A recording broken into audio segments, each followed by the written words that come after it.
What's going on, everybody? Welcome back to the channel and welcome back to the Moviegoers Live Show. This is episode 6 of the Moviegoers Live Show, and thank you guys so much for being in here tonight in the chat. This is going to be a fun one tonight. Bringing on a very good friend of mine, good friend of the channel, also excellent content creator, does a lot of great movie reviews, Blu-ray collection videos, and also a young aspiring filmmaker as well. And he's got some short films out, so he's doing some more this year too. So please help me give a warm welcome to my good buddy, Mr.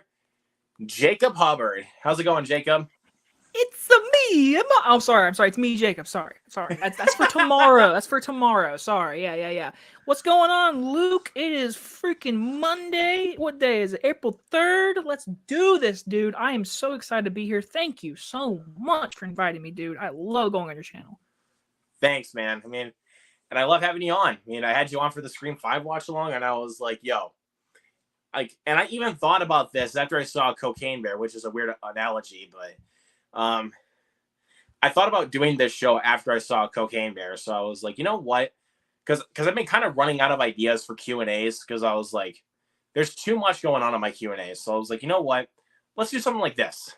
So, and you're one of the guests that I thought of. So I appreciate it. I know I was trying to get on here earlier, but scheduling stuff, school life, it happens. But I am thankful to be on here, and I just know that we're gonna get you to 400 before the month of June. That's the goal. We're gonna get you to 400 before June.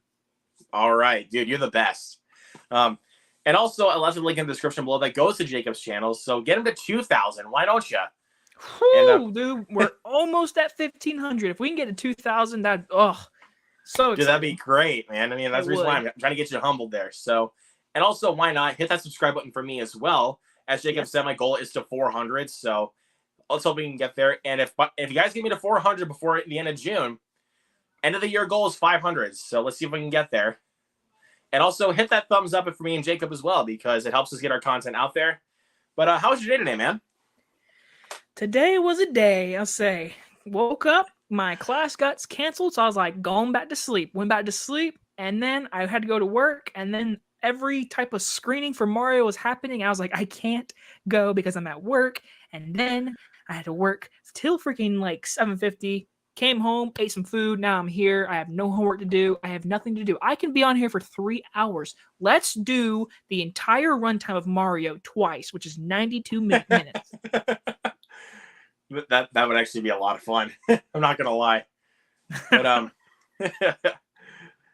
but yeah, because in case you guys were wondering, this week the Super Mario Brothers movie is finally here. So you are so excited. I know you are. Of course. I know. Why wouldn't I be? Like, you're the most video I want to watch out of every review. I want to see yours. All right, but I was gonna say though, because when I first heard about the idea of them doing another Mario film, I was like, okay, they're gonna fuck it up again. Like, they really are. Like, especially like with the cast that they got. It was a good cast, but I was like, these are some weird choices.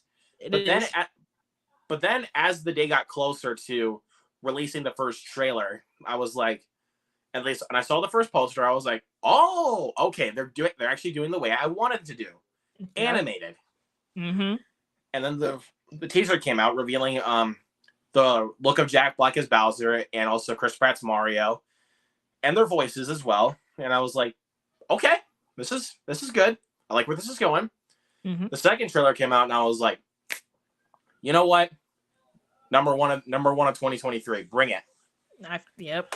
I figured for you, yeah, for you. For me, it's not gonna be top 5, but it's a movie like I'm gonna go in tomorrow saying, give me something fun. I want something fun. I'm not going to go in there thinking I'm going to hate this because of this voice cast. I have issues with Chris Pratt. I have issues with some of the trailer voices. You know what? It's okay. This is this generation's Mario. This is how these kids now are going to grow up with this Mario. So I'm going to appreciate for what they're doing, and I hopefully can enjoy it. But I'm definitely ready to see it. Yeah, but the thing is, though, people were expecting the same voice actor that voiced Mario in the games to voice the character again. But in this day and age, that won't happen, though, because if I had to sit through a movie for an hour and a half listening to a goofy Italian accent the whole movie, I probably would get annoyed, if I'm being honest with you. Because every couple of minutes in the games, I'm fine with it. That's a good point, actually. It's actually a pretty good point. So I'm like, you know what? If they cast it, like, I just needed to hear the voice. That's all I needed to hear. I didn't need to hear, like, let's go, or anything like that. Because all I needed to hear was Chris Pratt's voice, and I was like, okay, this is good.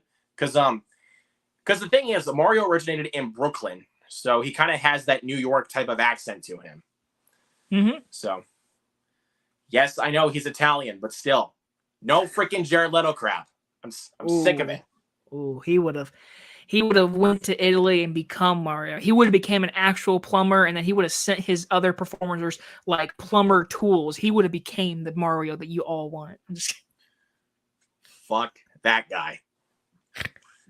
Because watch, dude, like if he was cast as Mario, he'd literally be saying he's going method by studying plumbing.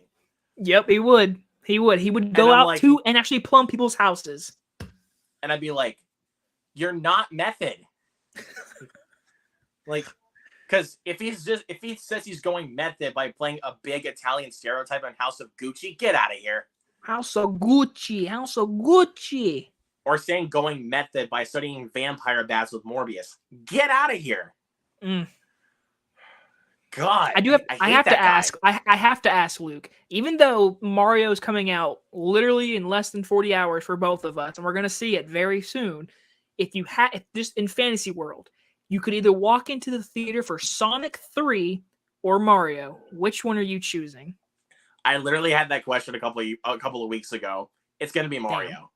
Okay. No, yeah, I figured you'd say that. I just want them to move up the date for Sonic 3 because it's coming out the same day as Avatar 3.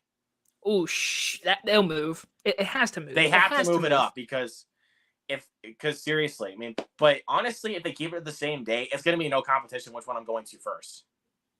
You're going to go to Sonic 3, aren't you? Of course. I'm not a big Avatar guy. Yeah, I've seen a few things about you in Avatar. I know you don't love it. I will say, I'm going to say it. Spoilers for Sonic 2. Sorry, people who haven't seen Sonic 2. I am excited to see Shadow, but I will walk in Avatar 3 first.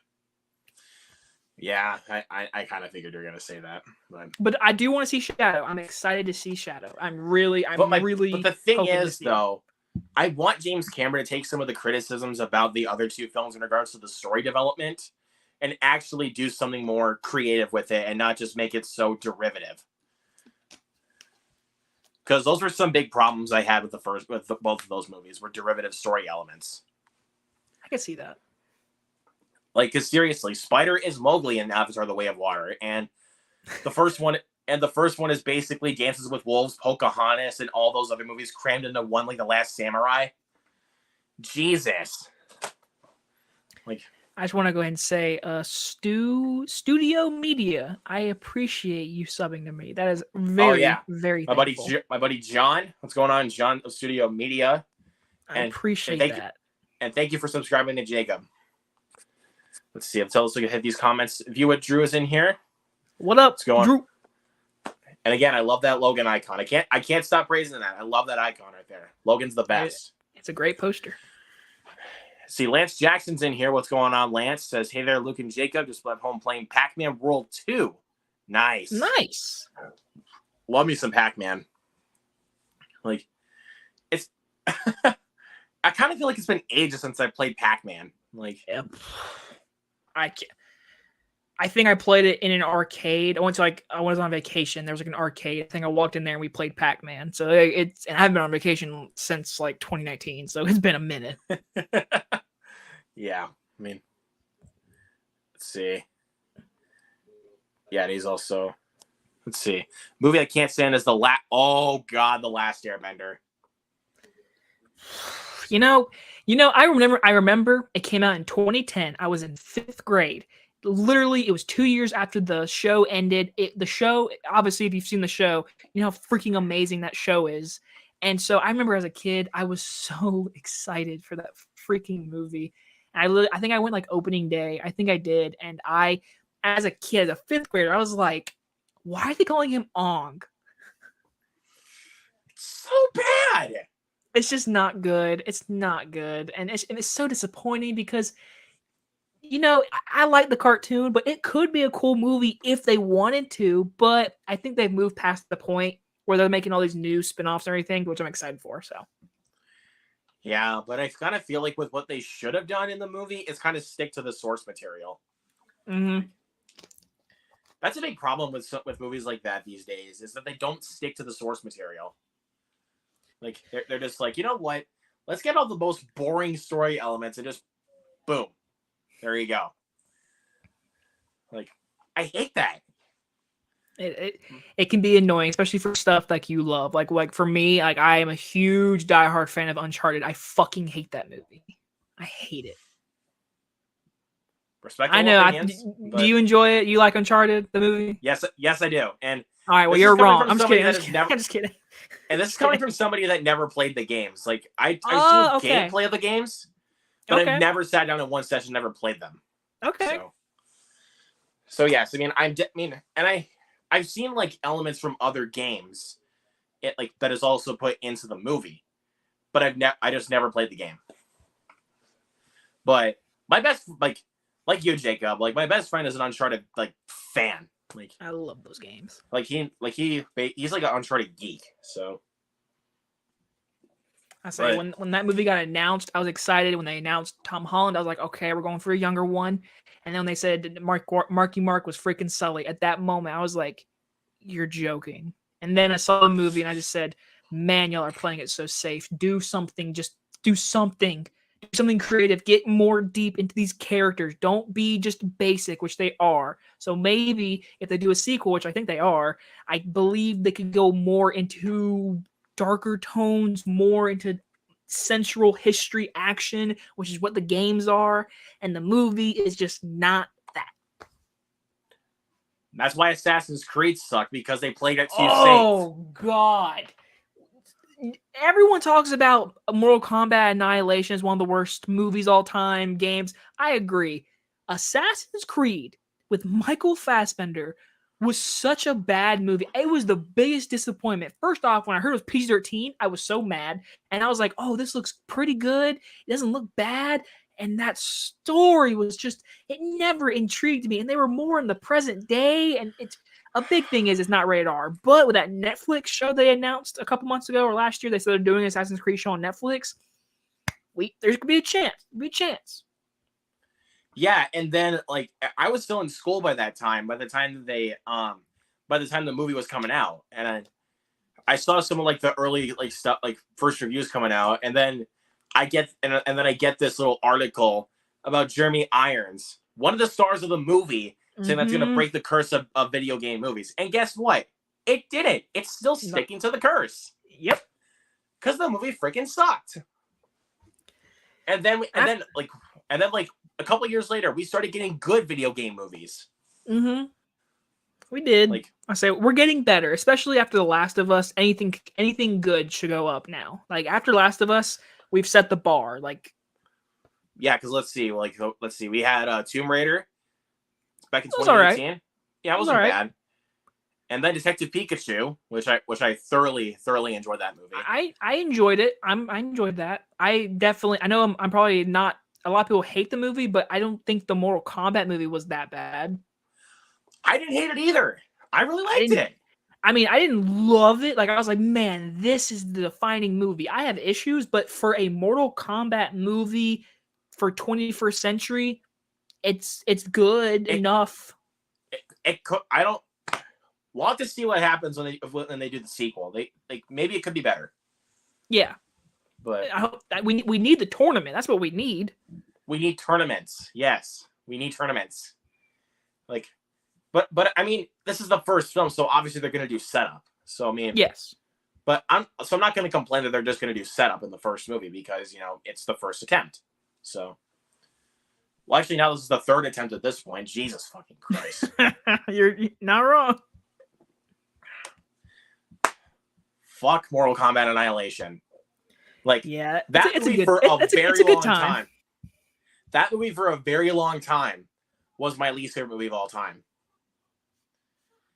Because it's that freaking bad. It is. It's really funny though. Like it's really funny bad. No, it is not, dude. Like even if I laugh at it, I laugh at it sarcastically. Like I own it. I own it. I own it. I own it. It's great. This is a good time. But it's speaking a of Mortal good time. Kombats, I actually have some good ones. So obviously I got the new one on 4K, Same. like you have. And I got a couple of the animated ones that came out not too long ago. I've not seen them. So I got Battle of the Realms on 4K, and I have the Steelbook of Snowblind. That's cool. So, and this is the best one by far. This is the best one. Scorpion's Revenge was pretty cool, but oh yeah, and because of how much shit I talk about this movie, yeah, I have it. Damn, you even about the 4K, I couldn't do it. I couldn't do it. Dude, this is the reason why I got it though. I can't do it. I can't do it, Luke. I bought the Blu-ray. I couldn't buy the 4K. I couldn't do it. Couldn't pull the trigger. Yeah, I mean, I'm not gonna blame you though because the film sucks. It's so funny. It came out on April Fools last year. April Fools. That's funny. That's funny. Yeah, and then I go see that movie and I was like, that is the worst April Fool's joke they ever pulled on us. And then it turns out if that's the movie you just watched, you're like, oh, this isn't a joke. This is the movie. It's so freaking bad. It is. I would have what's a good one? I would have taken Moonfall as an April Fool's joke. If I'm being honest with you, I would have taken that as an April Fool's joke over Morbius. Man, I'm never gonna forget Moonfall just because Roland Emmerich liked my tweet. That I freaked out when I saw that. I was like, oh my god, I just shit all over his movie, and he liked the tweet. I was like, oh, I love Day After Tomorrow though. I'm sorry. God, bro, like that'd be like me promoting my tweet, and then the fucking director of Jeepers Creepers Reborn literally likes my tweet. Ugh. Well, fucking the Blood Honey movie, the fucking producers were coming at people. I wanted someone to say some shit to me. I would have been like, are you fucking kidding me? I would have been like, dude, this is my opinion. I say, this is my opinion. That's what I'm saying. Back the truck up. We're going down fuck this shit avenue. Oh, whew. I saw that. And I was like, man, let someone say something to me, please. And dude, one of the characters in that movie, like after Piglet knocks her friend unconscious, is literally one of the dumbest characters ever. Because when she gets to the end of the pool, she just stands there. Nothing happens. She just stands there, and then Piglet's like, boom. Mm-hmm. In epic slow motion too. And what does the blood look like? It's CGI. Yeah, it looks like ketchup. A ketchup with CGI ketchup. Not even blood CGI. Blood ketchup CGI. Like, if that is not the worst film that 2023 has to offer, we are cursed. Dude, I keep every movie I see like in my notes, especially for like top 10 best, whatever. And I'm sorry, people. Spoiler alert. I don't see any. There's got to be. I hope there's nothing worse than that. But yeah, I don't think there's anything that's going to be worse than Blood and Honey. There can't be, right? There can't be. Like, honestly, to be honest with you, I did not think there was going to be any film that was going to top Skinamarink for me. Damn, I saw your review. You hate that movie. I didn't love it either. I will say that. I did not love it, but I appreciate what he was going for. But I said in my review, if people are going to hate this, and you know what? I agree, Luke. You have the right to hate that movie because that is 100 minutes of you staring at a corner and then another corner and then a Lego. It could have been a 5-minute short film. Yes. That's the thing. That's what makes the film so miserable for me. And I get it. God. I totally get it, man. And then Blood and Honey comes along, and it's like, yeah, we're worse than Skinamarink. Yeah, we are. Filmed in 10 days. And even like when Winnie the Pooh is literally fighting this gang, he stomps a guy's head, and I was like, that's a cool kill, but it's CGI blood. Because I've seen that done better in Halloween 2018. That was done better. Oh yeah, that movie has like a humongous budget, and that's Michael Myers. They're not gonna let the kills suck in that movie. They're gonna give budget, but For Blood and Honey, Exactly. for Because $100,000 in 10 days, I just give me that budget. I'll give you something. And the thing is about that movie, like when you have that low level of budget and low level of creativity, you're gonna offend your audience. A little bit, yeah. And this is why you need to take notes from like the Terrifier films. They have creativity with a very low budget too. Thank you. Because I even thought of like my own ideas to actually make that movie better. You could do something like Christopher Robin, like where you have the Pooh characters as plushies. And they're basically running around like Chucky, killing people, and have some of the famous catchphrases like "Oh bother," and killing people. Like that would have been hilarious. That actually would have made the film fun and campy. But they just decided to choose the straight, easy path of slashers. They did. Because like every single kill you see in that movie is everything you've seen in a normal slasher. Yes. With it not being very well lit either. The director needs to get a better cinematographer, dude. Because seriously, he did a horrible job holding the camera.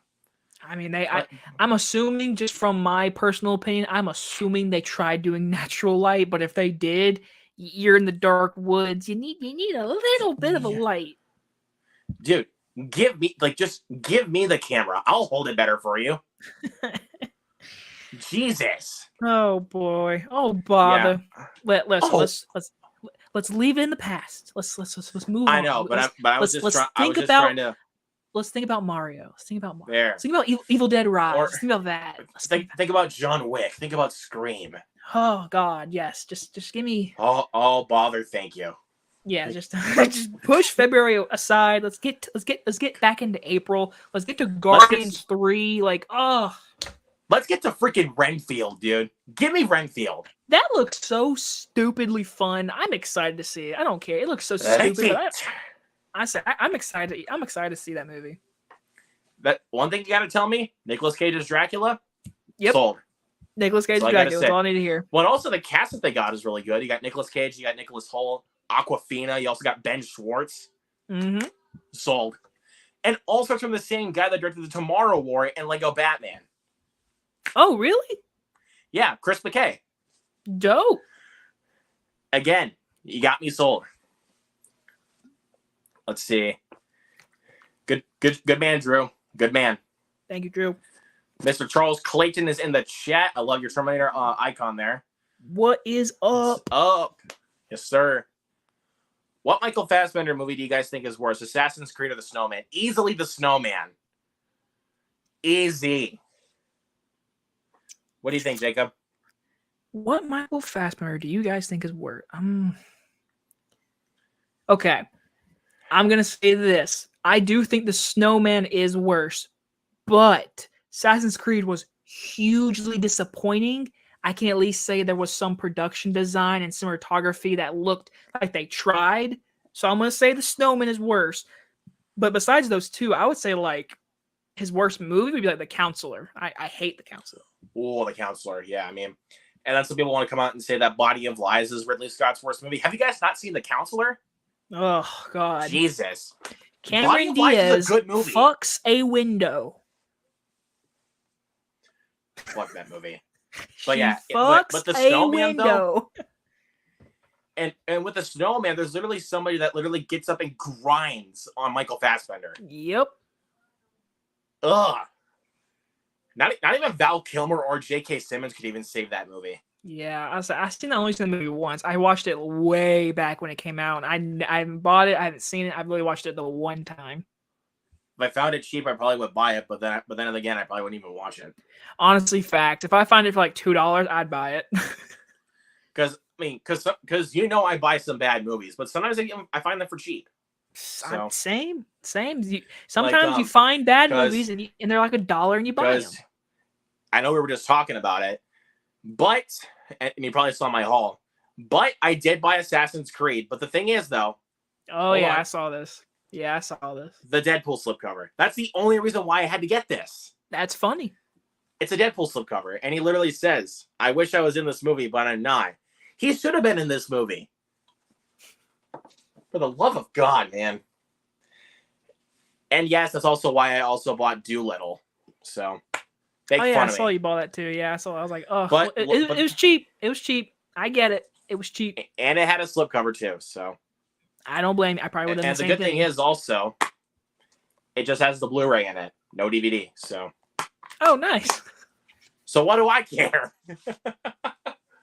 What do I care? I mean, the cast is good though. I'll give it that. It's a good cast, but the movie itself, you literally see Robert Downey Jr. getting farted on by a dragon. Nice. Boo. Let's see. 4 movies that make Laugh So Hard are Elf, Hot Fuzz, Dumb and Dumber, and American Pie. Zoolander's a pretty good one. Like, that's a pretty funny movie. Is there more to life than being really, really good looking? What is this, a center for ants? How can we teach children to learn how to read if they can't even fit inside the building? I know Milton and I were quoting that. He loves Zoolander. If I had to go to like instant comedy class, like comedy makes me laugh every time, it's probably Step Brothers. I fucking love Step Brothers. Hey man, did you touch my drum set? No, I'm watching Cops. That is such a great movie. You know, I'll put my nut set on my drum set. I love that. I love Step Brothers. Another good comedy is Talladega Nights. You know what I did today? I went to the bridge and threw Grandpa's war medals off. Shut up, old man. I was just kicking in the back of that. I'm all jacked up on Mountain Dew. What does he say to him? He's like, you haven't even met your grandchildren. He's like, what are you looking at, you old fart? He's like, well, I guess they're my grandchildren. Oh my God. Like, I like some, like, even like there's still some so bad it's good movies that are also quotable, which is interesting. But at the same time, it's funny to quote them. Like, yeah. What's The Cat in the Hat is the one I come to the most, is that one. For so bad it's good movies that I quote. Man, I have not watched that in a minute. I grew up with that movie, though. Hey, Mr. Cat, would you like some milk? Milk? No. Lactose intolerant. Gums up the works. You'll thank me later. I have not watched that in forever. Damn. Mike Myers, dude. The makeup on Mike Myers like creeped me out as a kid. Like, oh man, I really remember I went to the movies and saw that movie when I was little. Like I went to the movie theaters and saw it. Oh wow. What was it? 2006? Was it 2004? 5? 3. What the hell was Cat in the Hat? 3? The year I was born. 2003. Yeah, it was that long ago, man. 20 years ago. I was like, when did it come out? Was it a summer release? Please, it was a November release. I was 4. Yeah. Damn. I was about like 6 months old by that time. Holy crap. I was 4 years old. I remember seeing that shit in the theaters. And then I can't help but laugh at it. Like, let's see. I haven't seen the entire thing of The Snowman, but I've heard people say Michael Fassbender and Rebecca Ferguson are good and it's well shot. But the movie as a whole wasn't good. They tried, but the film still sucks. I haven't seen it in a long time, so I really can't say much. I remember I didn't like it, and then after I saw it, people were like trashed on it. But Michael Fassbender, he's one of those people. He always tries. I'll give him that. So even with Assassin's Creed, he did try. So yeah, he's a good actor. Like, I'll give it to Michael Fassbender and Marion Cotillard for at least trying in Assassin's Creed. Mm-hmm.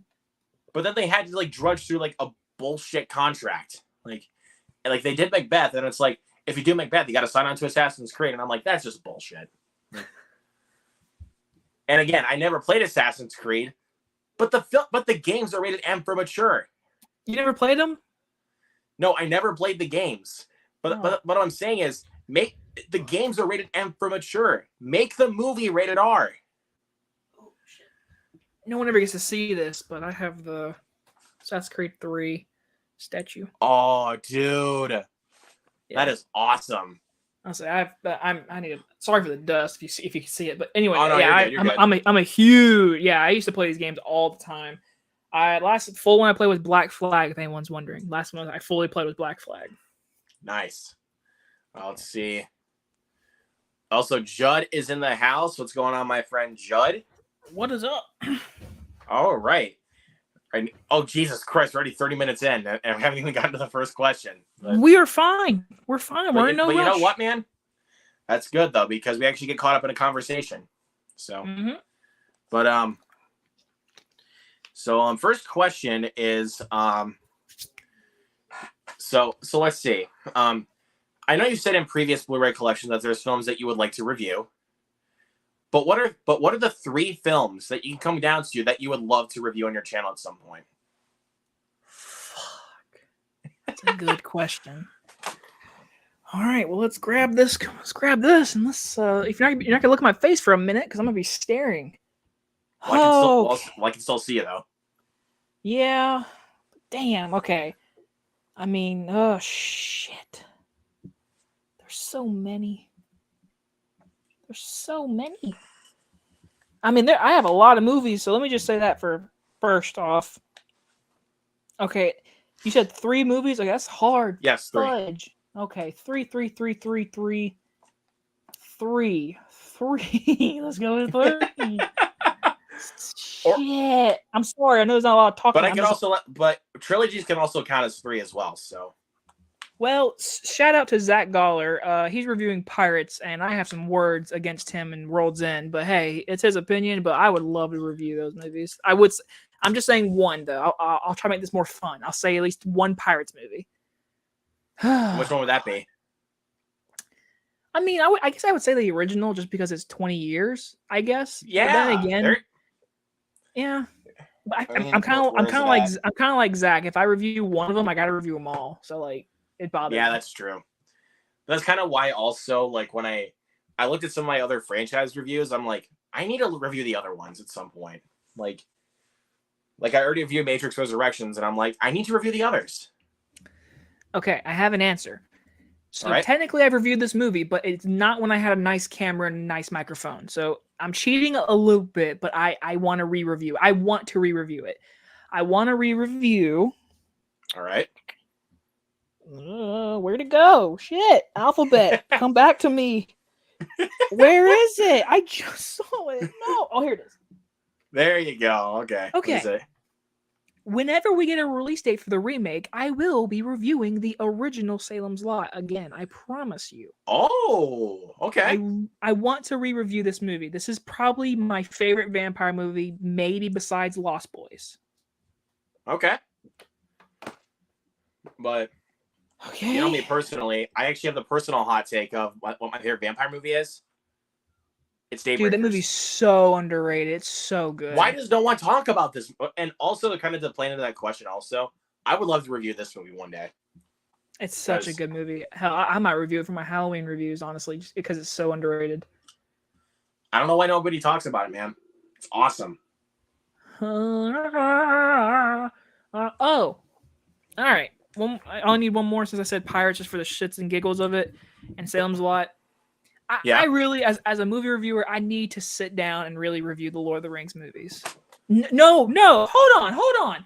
I have not reviewed Back to the Future. My dumbass, I'm wearing the shirt. There you go. I have not reviewed Back to the Future. I need to review Back to the Future. There you go. 1.21 gigawatts. Top 3 favorite movie of all time. It's in my intro. It's one of my favorite. Shit! Damn it! One Flew Over the Cuckoo's Nest. Another movie. I need to review that. I was about to say, man, like, because I know how much you love One Flew Over the Cuckoo's Nest. It's top 3. It's such people never bring it up in best movies of all time. Some people do, but a lot of people don't. And it's one of the greatest films ever made, in my opinion. For sure. Yeah, I mean, definitely. I would love to rewatch it one day to kind of see if it will prop up on that list. But as of right now, like for films that I really want to talk about, let me see. Let me go into my list on Letterboxd for my favorites of all time. If anyone's wondering, I do own it, obviously, but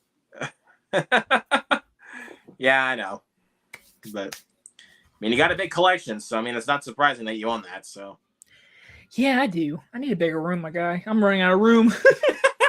Well, I actually have another shelf outside of my room, so because like this little shelf right here is full. I call this my little cornucopia.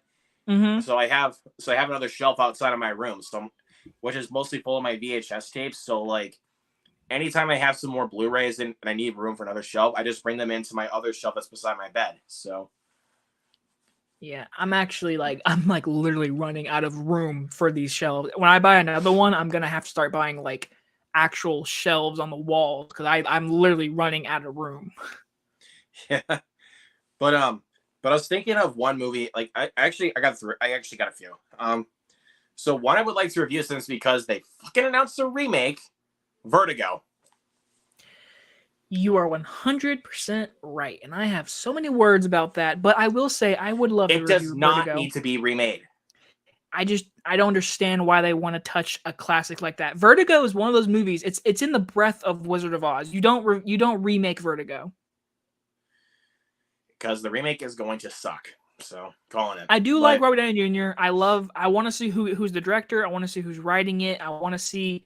Give me. Are they going to like copy and please. paste it? Are they going to copy and paste the movie? Are they going to try something different?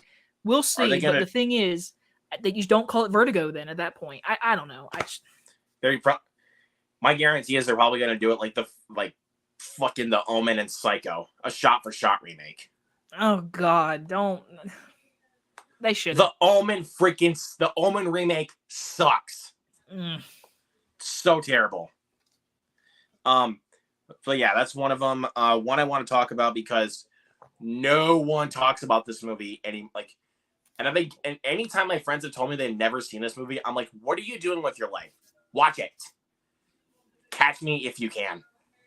I have reviewed that movie, and it's a great movie. I really want to talk about it because, hot take, that is my favorite Spielberg movie. My dad also says that. That is his favorite Spielberg movie. Knock, knock. Who's there? Go fuck yourself.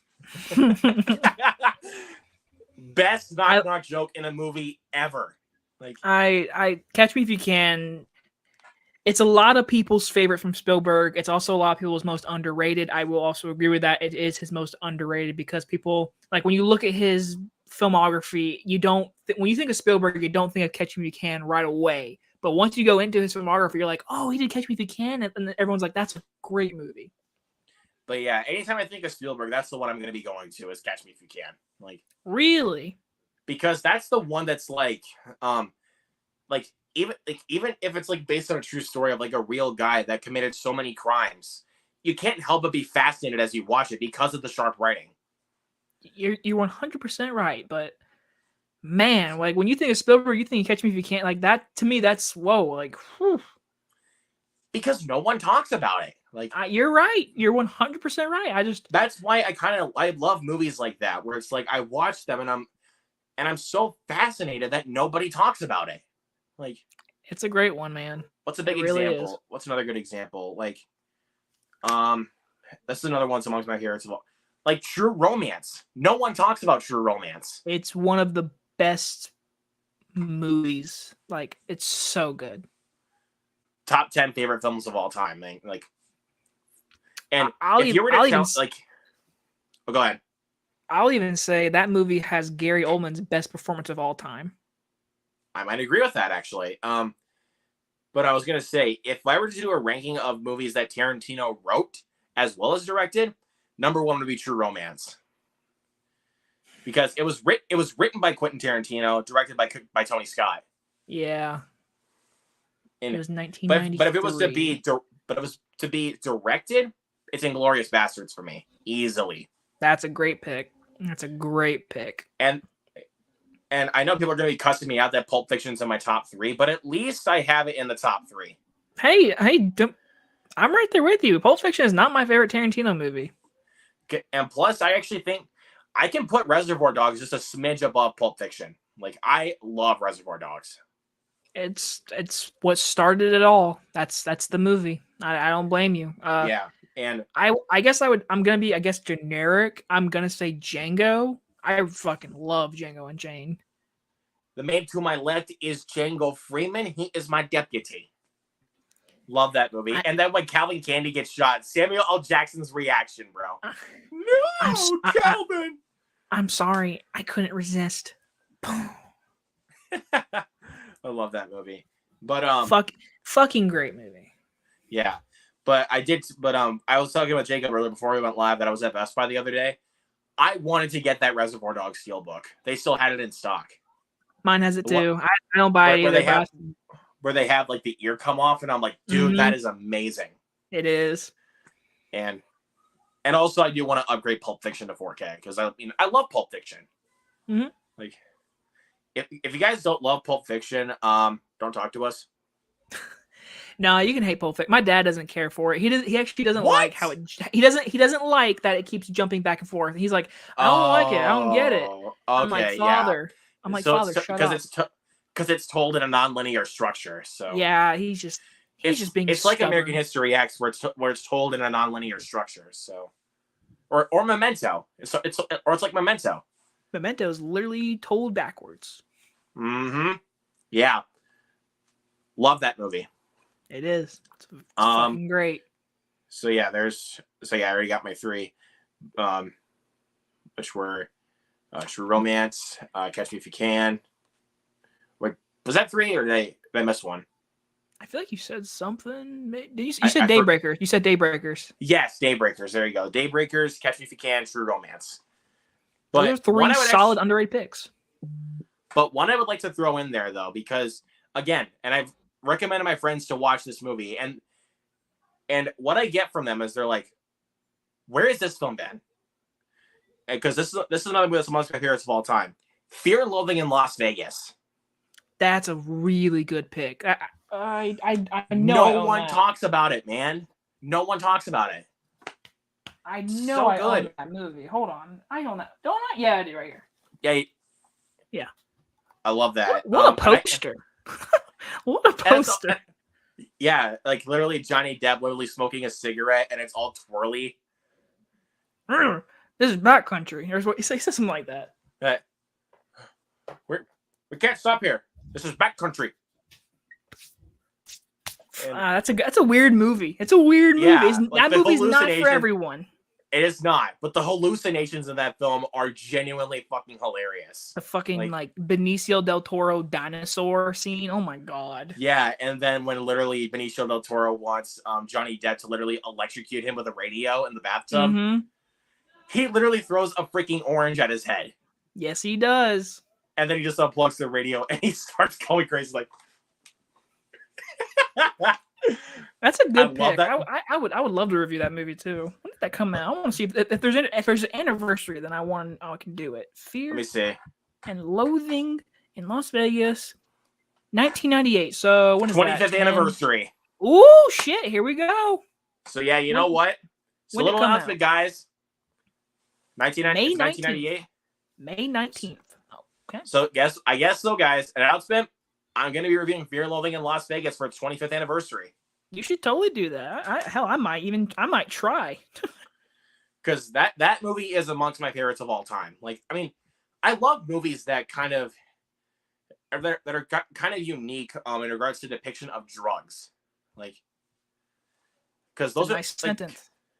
Because if they do it well, like if they depict it in such a realistic way. Or even sometimes in a comedic way, like Fear and Loathing in Las Vegas, I'll probably like it. Because Trainspotting is my favorite movie of all time, and that movie goes into depiction of drugs. So. Dude, you're gonna hate me. I still don't own that movie. I'm sorry, Luke. You know what? I'll give you a pass. I never see it in a store. I never order off Amazon. I'm sorry. I'm gonna get it someday. I'm gonna try to get it before my collection in the summer. I'll try to get it. I mean, I think I got it with it. Because I had an Amazon gift card for Christmas, so I was like, you know what? It's finally time for me to order this. I need this in my collection. That's kind of what happens to me too. But yeah, but I'm just saying, man. I mean, if you don't get it, that's fine. I'm not gonna like cuss you out or anything. So I'll try. That's what I'm thinking, though, man. You're gonna try. And also, what's another underrated movie that you want to talk about underrated Scorsese? Oh, hell yeah. One I would love to talk about on my channel that I don't feel like anyone talks about is Shutter Island. Fucking great movie. I hate the ending. It makes me so mad, but it's a great movie. That's one of those films where it's like if you don't understand the twist, you watch the film a second time, you're viewing it through the lens of the twist. So that way you know how they set the movie up. Is that your favorite Scorsese movie? Hold on. Because I have to look through my list. You're good. You're good. I just want to know if that's your favorite. It's actually close. Okay. My favorite is The Departed. The Departed. Fucking firefighters. I I love that movie so much. But I'm trying to look through my do list like again. that movie, but it's actually not my favorite Scorsese movie. Which one is your favorite? Well, if you go to the View with the Drew, speaking of Scorsese, he said he got to watch Goodfellas, and that, my sir, is the best gangster movie of all time. Even though some people consider Casino better, I can understand that. But Goodfellas is it's almost a perfect movie to me. Goodfellas is I would say Goodfellas is definitely better, but I can see why people would say that Casino might be better. I can see why. Because that is a good movie. I just watched it for the first time a couple years ago. Freaking awesome movie. And you definitely don't want to mess with Joe Pesci. I'll tell you that. Because, dude, because anytime you mess with that guy, he will fuck you up. Seriously. And minor spoiler for Casino, but his death in Casino is a top 5 worst way to die. Oh my god. Oh yeah. Holy oh my god. Shit. The cornfield and just I don't want to spoil it, but people watch Casino. Even though I just spoiled Joe Pesci, but please watch Casino. Yeah, but again, I was just trying to look through my list. But yeah, Shutter Island might be my second favorite Scorsese movie behind The Departed. Departed. Fucking dude, I'm so excited for Killers of the Flower Moon. Give me the 4-hour movie. Give me it. I don't care. Thank you. I'm really excited for that movie as well. But because I almost feel like I want to do this series again, but I kind of don't want to. Was my Wes Anderson series, because he has Asteroid City coming out this summer. Mm-hmm. I'm so freaking excited for Asteroid City. Like, with Wes Anderson movies, I never get too excited because it's always the same movie. It's going to be a good movie with very great cinematography, very funny moments, and very just awkward moments that just work. And you know what? I'm there for it. Because Wes Anderson is one of my favorite writers and filmmakers working today. Like, his style is such it. When you see one of his movies, it is his style. You know what his style is. Well, and also when you see a certain cast in a movie, you know it's Wes Anderson. Bill Murray. I was like, where's Bill Murray? Where's he at? Bill Murray, Edward Norton, Jason Schwartzman. Owen Wilson. Yep. Luke Wilson. Yeah. Where are those guys at? Yeah, I mean, and I need, because I think before Asteroid City, I actually need to rewatch all of his movies because I've seen all of his movies only once. Nice. So, and I own a few of them. Like, I own Grand Budapest Hotel. I do have my personal favorite, Moonrise Kingdom. That's actually my personal favorite. It's either that or Fantastic Mr. Fox for me. Those two are like my dude. I love that movie. That was close, Rat. Be careful. Well, or wait, are you cussing with me? You cussing me? Cuss you. No, you cussing with me. Bill Murray as the Badger, though. Absolute perfect casting. Bill Murray is always good in everything he's in, except for Ant-Man Quantumania. His character was literally wasted, dude. Literally. Because you literally have him in there for like freaking 5 minutes, and then he gets eaten. Yep. Spoiler for Ant-Man 3. Sorry. And I'm on the side that liked it. Like, I don't like. But the thing is, though, that's one of the things that bothered me about it. So freaking frustrating. But still, I still find it an enjoyable watch. Like, I'd rather watch Shazam 2 over Ant-Man 3. If that's a hot take. I don't really know if that's a hot take, but that's just my opinion. The opposite, actually. I mean, I like Shazam 2. I mean, I'm kind of on the level that you are about Shazam 2. I mean, it's a fun movie. It's fine. But yeah, but I think so far that might be my biggest disappointment of the year so far. Because that was my most anticipated comic book movie of the year, because I love the first Shazam. But out of what I got, man, I was pretty disappointed. I mean, I could see why, honestly, yeah. But Jack Dylan Grazer and Rachel Zegler steal the show in that movie. Oh yeah. They have, and I'm not gonna lie, they have good chemistry. I don't really have a disappointment so far this year. I don't think so. I mean, everything I'm looking at that I've seen, like there hasn't been a movie this year where I've been like jumping up and down to see until like Evil Dead Rise. Like I'm really excited to see that. I'm excited to see Guardians 3. Like those are two movies like I'm really excited to see. Oh, actually, here's a genuine disappointment because of the director's other films and also the caliber of talent involved. We Have a Ghost might be my most disappointed film of the year. From the same guy that directed Freaky, both Happy Death Day movies, and you have Anthony Mackie and David Harbour. I mean, okay, I see the disappointment, but for me, I wasn't anticipating it like super hard to where I felt disappointed. I wasn't either though, but the thing that made me really want to check it out was because of the talent involved. Which is I do agree. Out of all of his movies that he's done, the director, that's his worst movie, in my opinion. Easily. Because I pretty much like it. Well, the March ones is fun. It's funny. I can say it's funny. I have a soft spot for Paranormal Activity. I don't know why. I have a soft spot for those movies. And that's fair, man. I mean, I kind of do think that the March ones is pretty funny. But I actually do like Scout's Guide to the Zombie Apocalypse. For as stupid as that movie is, I think it is actually pretty funny. It's cheesy, but it knows it's cheesy. Yes. Yes, and I like movies like that. I like movies that know that they're campy and cheesy, and they actually know that they're being fun. Mm-hmm. That's that movie. Like they actually know how to have fun. And I enjoy the Happy Death Day movies. And I really liked Freaky. So, but yeah, We Have a Ghost, man. Such disappointment. I think that actually might take the spot for most disappointing film of the year for me. Like, I wasn't so far. I don't have one. I could say that. Yeah, fair enough. I mean, and let's see some other, because I'm up to 31, I think, so far this year. Because I'm gonna be watching, because I got a couple that are on my list, but I have them below Blood and Honey because I haven't seen them. Because they're ones that I have planned to watch. And one of them is going to be for 80 for Brady because it's hitting Paramount Plus tomorrow. So I'm going to just say, fuck it. I'm just going to watch it. Because I skipped that movie in theaters. I did not want to watch it at all. Oh, man. I skipped it. I went and saw Knock at the Cabin instead. Yeah, I said in my review, this is going to be the most biased review, but hey, I'm a Tom Brady fan, so I'm not going to blame you. I'm not going to blame you for that, because that movie stayed in theaters in my area for about a month. And I was like, really?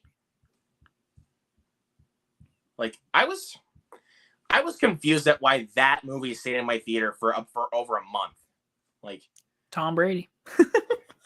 And not just that, you literally had some better movies in your catalog here. Like, you had freaking Knock at the Cabin. You had Puss in Boots: The Last Wish. You had Missing. Much better movies. But I don't know. And also, I'm gonna say, Puss in Boots: The Last Wish actually stayed in theaters longer than Avatar did in my area. Nice. We love the family movies. And not just that, that's actually a great movie. Like seriously, I don't understand why people are just like, oh, Avatar is the best movie of the year. No, Puss in Boots is better. People's opinion. It's all right. I know, but at the same time, I'm just like, guys, chill out. Okay? Jesus. We get the love for James Cameron, but at the same time, it's like he doesn't need that much money. I know, I'm slandering on James Cameron too much, but I'm sorry. I can't help it. You're fine. Totally get it. I don't get the love for Avatar. I don't. Because to me, to me, I freaking really enjoyed Avatar too. I'm just gonna say I really enjoyed but it. I'm not gonna knock it on you though. I'm saying like for pretty much anybody that's like, oh, it's the greatest film of 2022. There was better movies in 2022. A biggest example I can give is Top Gun Maverick. Way better. That movie was way better than Avatar. I'd rather watch Top Gun over Avatar. Yes. Bring it, bro. Bring it. Thank you. I said I'd rather watch Top Gun Maverick over because Avatar. Top Gun is a lot easier to get through, and plus that's how you do blockbuster filmmaking. Like not just some green screen CGI with motion capture, realistic filmmaking here. But it was really good looking CGI though. You gotta admit I will say that for sure. It is. It was but really I like good. more realistic filmmaking. No, that's my thing. Yep. That, in your opinion, you'd rather that style and that type of themed movie more than that movie. Exactly. And plus, I have nostalgia with the original Top Gun. So exactly. So that's why Top Gun Maverick was my thing.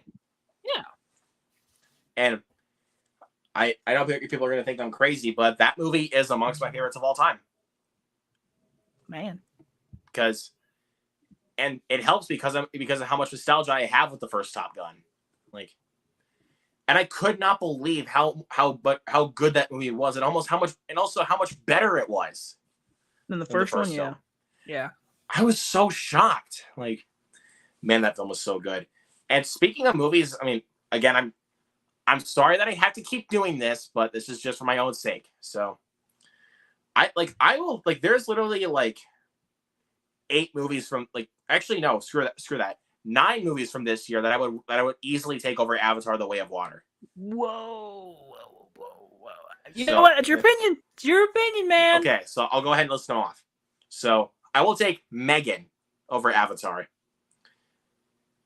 I love a good, goofy, campy horror film. And that's my style. You go right down your list. I just want to hear it. I want to hear it. Go ahead. Keep going. Knock at the Cabin, because I love Shyamalan. Yep. A Man Called Otto, because Tom Hanks is my dude, and also he has a really relatable character that I can feel, but at the same time I know people like him. All right.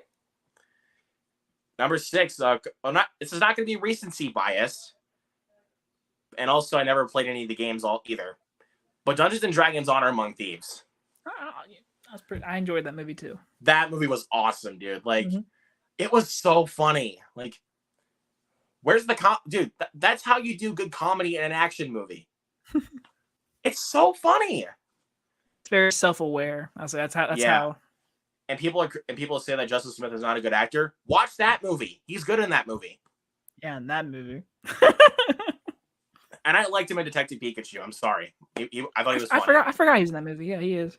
Stop talking. You're a hallucination. You're a hallucination. I just kind of love that back and forth between him and Ryan Reynolds in that movie. Just kind of but kind of at the same time, they just kind of roast each other.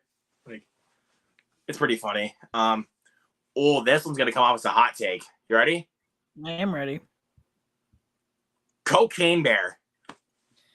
All right, Luke. What is the next question here?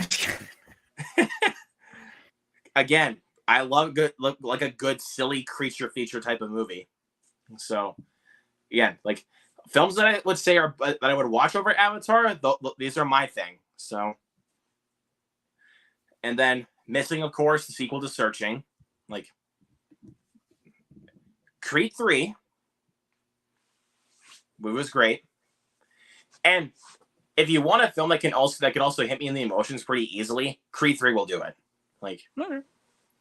Because spoiler alert, even though that movie's already been out for a month, the scene when Donnie's mother dies, and him and Tessa Thompson are having this conversation, I was bawling my eyes out, dude.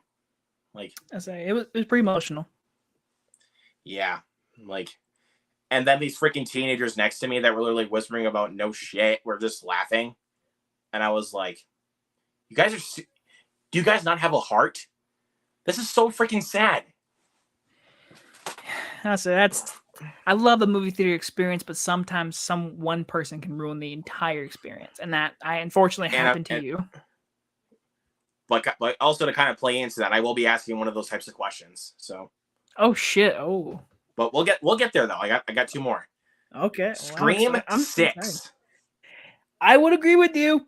So that's a big. I love me some Scream, so I'm gonna watch that over Blue People. So that's just I agree. And also we're big horror dudes, so I'm a huge horror fan. So yeah, I'm gonna take a Scream movie. Mm-hmm. I am too. And last but not least, also speaking of action movies, this is gonna come as a no-brainer. Yeah. John Wick Chapter 4.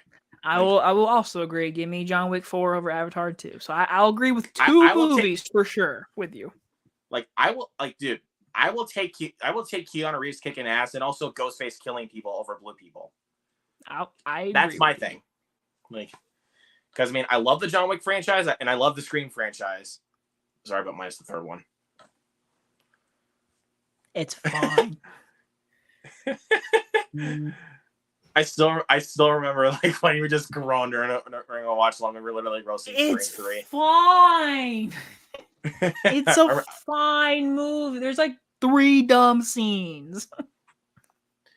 And spoiler alert for anyone that's not seen Scream 6. Again, yeah, spoiler. That has already been out for a month. My theater was shocked when we found out that there was 3 killers. 3 of them. Wait, and like literally the thing I said to myself when again, spoiler alert, when Dermot Mulroney showed up as the cop, I was like, wait, he's one of them? And there's 2 other Ghostface killers, and I was like, 3? There's 3 of them. And that was when the franchise was starting to take risks a little bit. And instead of just doing 2, they did 3. Mm-hmm. It's the first time in the franchise they have done 3, yes. So if you add that all up together, they've already had like 10 killers. Because there was 2 in the first 2, 1 in the third one, 2 in 4, 2 in 5, and then 3 and 6. Are you going to count the first 2 in the beginning of 6? No. That's not going to count, no, because the final reveal is the one that really counts. Because when the first reveal came around in the opening scene of Scream 6, I was like, did they really just give away the killer? That took me. I was like, oh, are we going to watch this whole movie knowing the killer? That's an interesting take. Okay. Like, are they going to do this like Cabin in the Woods where they literally just reveal what's going on so early in the movie? I was like, it took me back because the famous slice and then it didn't cut away. I was like, and then he leans down. I was like, what are we doing? And then he lifts up. I was like, hold on a minute. But that would have been interesting. That would have been interesting, though. I'm not gonna lie. But it would have. It would have been a huge but I'm honestly glad that they actually did the actual thing, which was actually kill another person in the opening scene. So hashtag yeah, I love you, Samara Weaving. Yeah, 2 people were killed in the opening scene. Technically 3. 3, yeah. 3. Yeah, but that's the prayers up for Samara Weaving in that one. I love you. Yeah, she's your modern Scream queen, bro. I know that. Oh my god, I love Samara Weaving. Let's see. I really like Daybreakers. It's a very overlooked movie in Ethan Hawke's filmography. It's one of my personal favorite Willem Dafoe performances. Yes. Thank you. Willem Dafoe's great in that movie, too. And don't overlook Sam Neill. Sam Neill's good in that movie, too. Yes, he is. He gets fucked up in that movie, too. Let's see. Fear Living in Lost. That's right. He is. A young Tobey Maguire at the beginning of the movie. Yes, He's the hitchhiker. Yes, he is. Get in.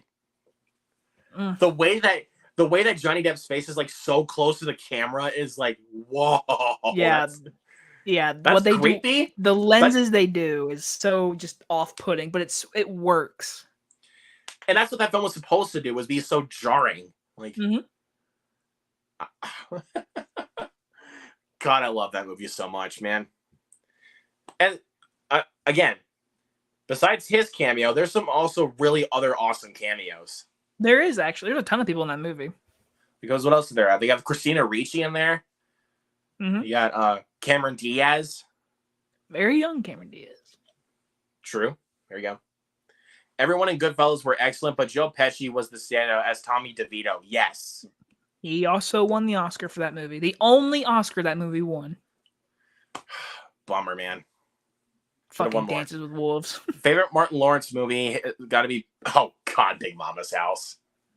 Big Mama's House, Blue Streak, and Open Season. It's got to be Bad Boys for me. I was gonna say Bad Boy, like either Bad Boys. I'm gonna say Bad Boys 2, but I love 3. 3 is so good. Yeah, they're great. Like, and I mean, I really like all three of them. Like, yes, I do too.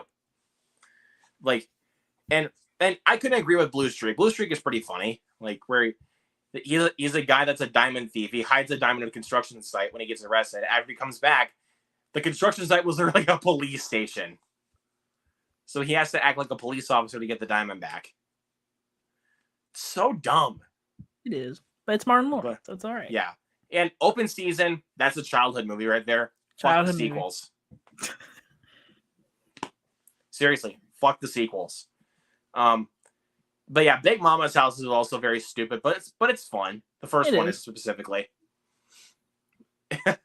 God, I remember watching that first Big Mama's House movie as a kid. See, as a kid, I grew up with the second one more than the first one. I saw the second one a lot more. I mainly watched the first one. The third one sucks, though. The third one's not good. The third one's like free on YouTube Movies right now. And when I saw that one of the writers for the Super Mario Brothers movie was also behind Big Mama's House, like father like son, I was like, oh no, shit! You didn't tell me that. Oh. I was like, oh no. It's okay. People can change, Luke. People can learn off their mistakes. We're okay. But the writer also did write Minions: The Rise of Gru, which was surprising. But thankfully, he's upping the game. Let's hope he's upping the game. Because so far from what I've seen out of the humor in the Mario movie from the trailers, good. Like, it's been good humor. 24 hours away. Yeah, it's not that juvenile. Like, I feel like the humor in both the films he wrote were just completely juvenile. Like, but Mario is stepping above that. It's not juvenile humor. So, yeah. And Charles asked, have you guys seen the Blue Beetle trailer? Yes, I did. Yes, I did. That looks awesome. Like, and besides Shazam, that was actually my most anticipated DC project. And mostly just because of Joel Amari Dueña, Miguel Diaz from Cobra Kai. I've never seen Cobra Kai. God damn it. I've never seen the original Karate Kid. I've never seen the original trilogy. I've never seen Cobra Kai. The only Karate Kid movie I've ever seen is the Jaden Smith movie. Yeah, you're off to a bad start, I'll tell you that. I'll say, like, I don't, and honestly, I know a lot of people are like, you need to watch it. I really don't care to watch it. I really don't care to watch it. It's probably really good. It probably is. But for me, I have no interest in watching Karate Kid anything. I'm sorry.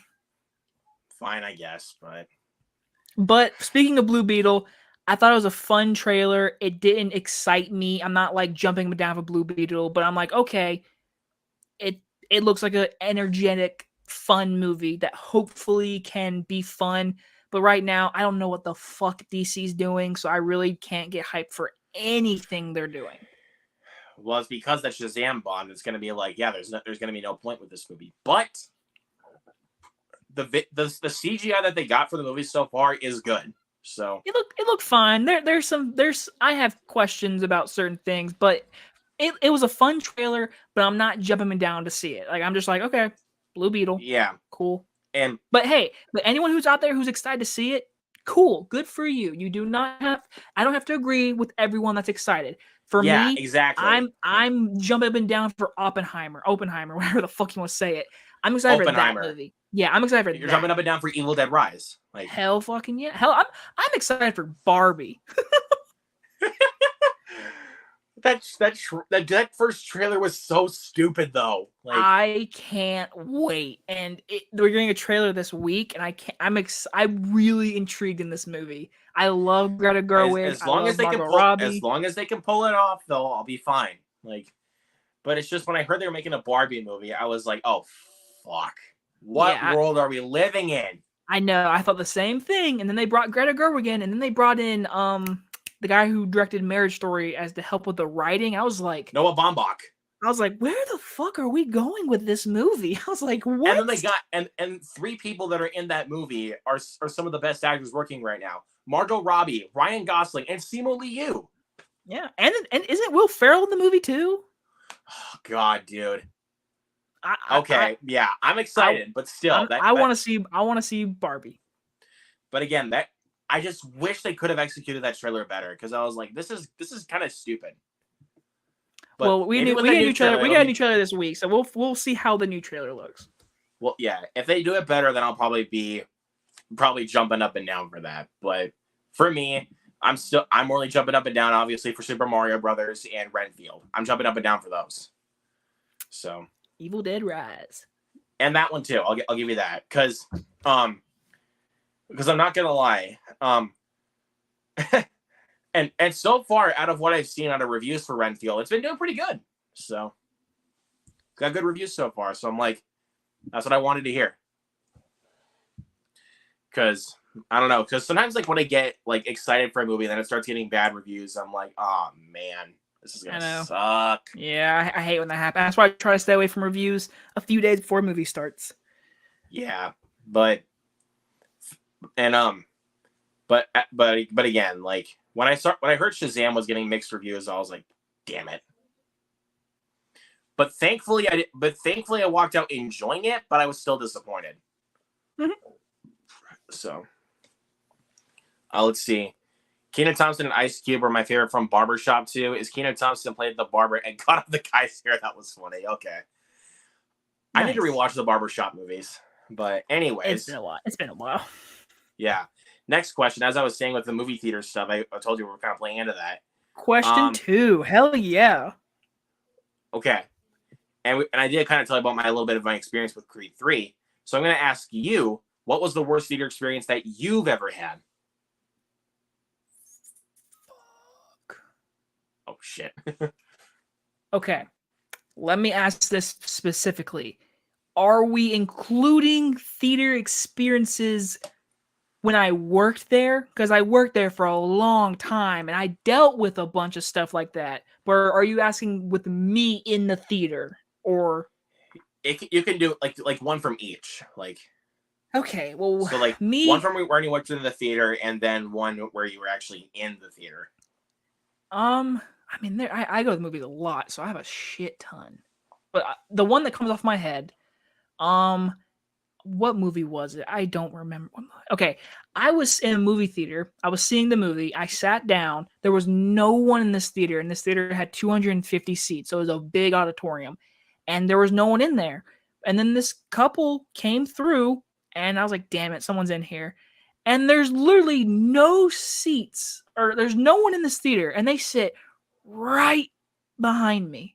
And he puts his shoe on my chair, and I literally turned around, I was like, hey, I'm sitting here. And he looked at me, and he dead ass said, he's like, man, is there any way else you can just sit anywhere else? You could have had plenty of, like not directing it towards you. I'm talking about the guy behind you. You could have sat at other seats, you dumbass. I was there first.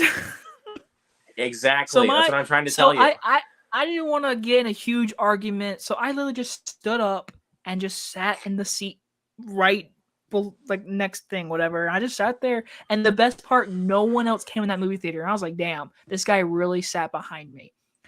But now, I mean, that was a baby story, but like, I mean, I have stories of people on their phone, texting, calling, and I literally turn around, I'm like, shush, and like, when I saw Barbarian last year, there was a group of kids in the front row, like in front of me, and they were just so obnoxious. And usually when a movie's really bad, I try to just get through it.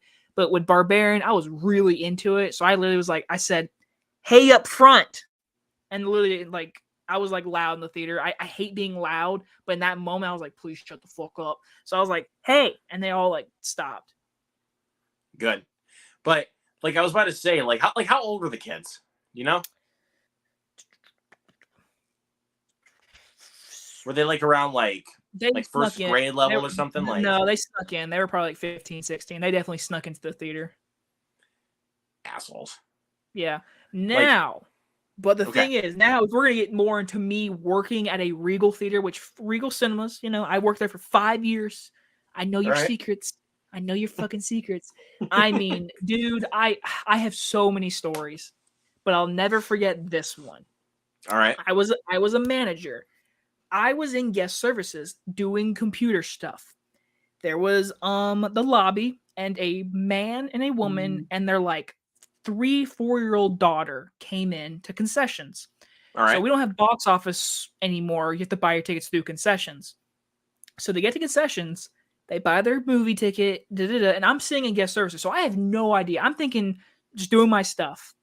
They get to the usher stand and they're talking to one of my coworkers, and then the guy just hands him their stuff, and I could see that something was wrong. The man was acting funny. I was like, what's going on? So I get up from guest services, go over to concessions. I say, what movie did they just buy to? Because it's also at 10 o'clock at night. So I was like, okay, are they buying like a kid's movie, whatever? And he said, oh, they bought tickets for Candyman. And I said, bad idea. Did you see the 3-year-old? And he's like, there was a 3-year-old? So I'll give my coworker credit. He didn't, or I'll give him his little thing. He didn't see the kid, maybe. But the thing is, I don't know if anyone knows this, for an R-rated movie, a 6-year-old or under is not allowed in an R-rated movie. It is a It's not, for at least my movie theater, it's not. So I walk over to the usher stand and I say, hey, when you ripped their tickets and you let them in, did you not notice the 3-year-old? My usher said, he's like, that dad got really mad. I didn't want to deal with it. And I was like, well, now I have to deal with it because I'm the manager of the night and I had to fucking walk in. So I walk into this theater and it's mildly packed. It's got like, I think it was like 38 people, I think I remember. All so right. There's people in there and they're on the top row.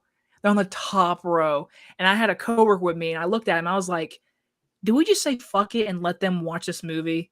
And he was like, have you seen it? Because he knew I did reviews. And I was like, yeah. And he's like, how bad is it? I was like, it's pretty bloody.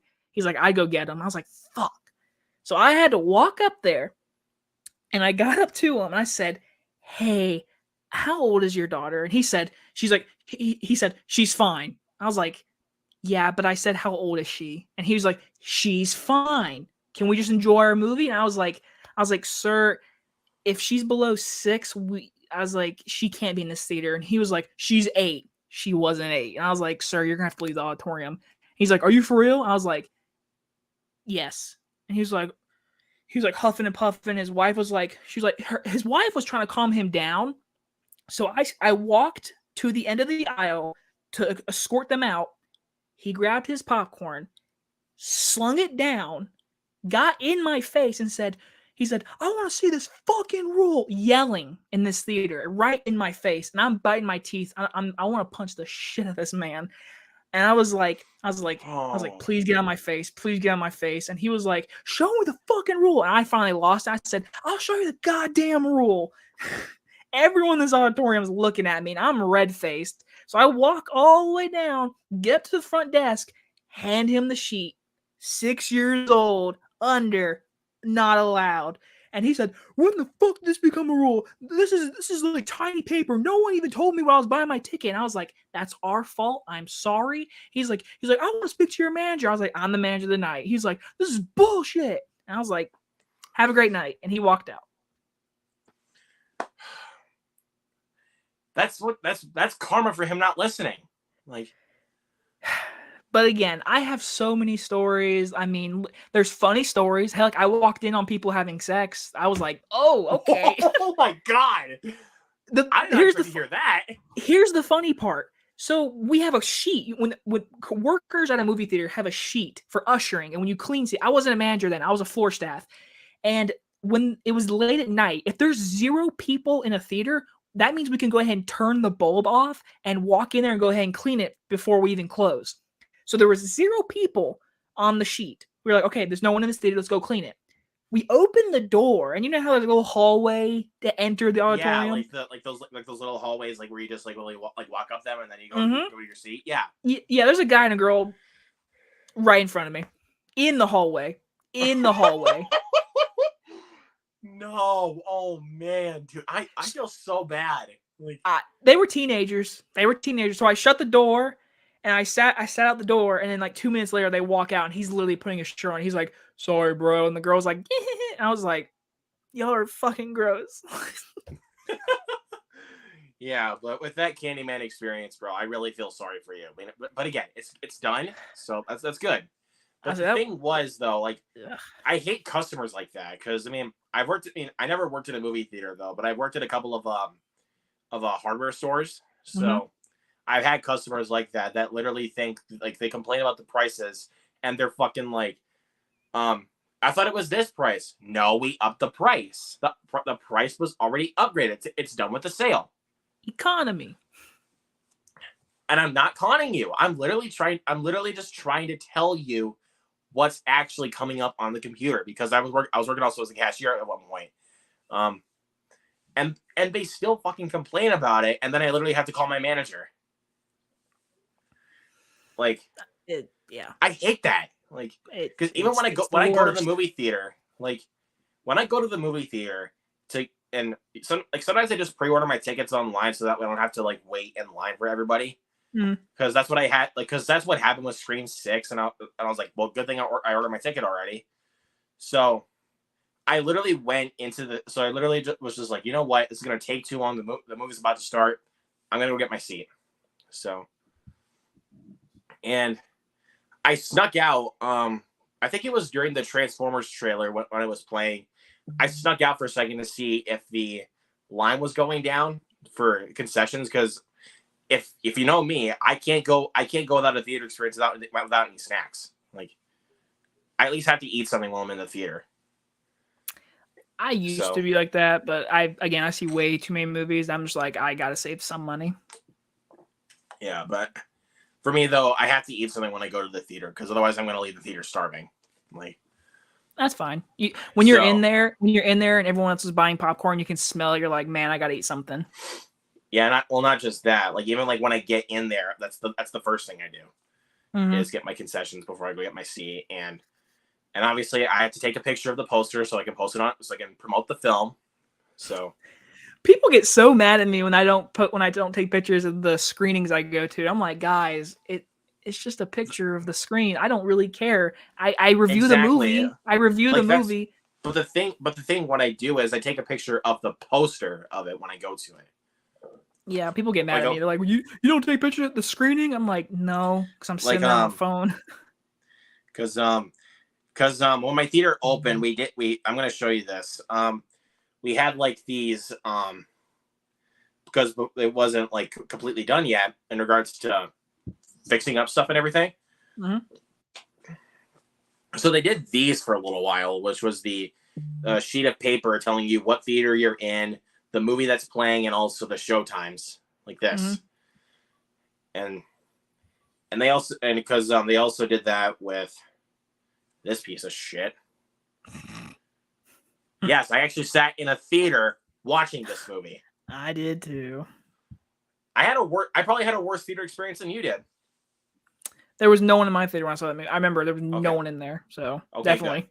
Because there was literally some students that were towards the back row that would not shut the fuck up.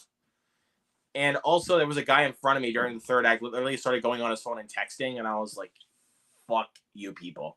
Like, and at least it's for a bad movie, you know? Well, not just that though. Like even if it's for a bad movie, I'll still get annoyed though because I want to be able to, like, even if because I wanted to enjoy Firestarter. Like I wanted to enjoy it because I read the book, and I also and the 80s film is fine, but I really wanted to enjoy this movie, and then and they were some of the students in the back row were talking so loud that I think a couple of them even got escorted out of the theater, and I was like, good.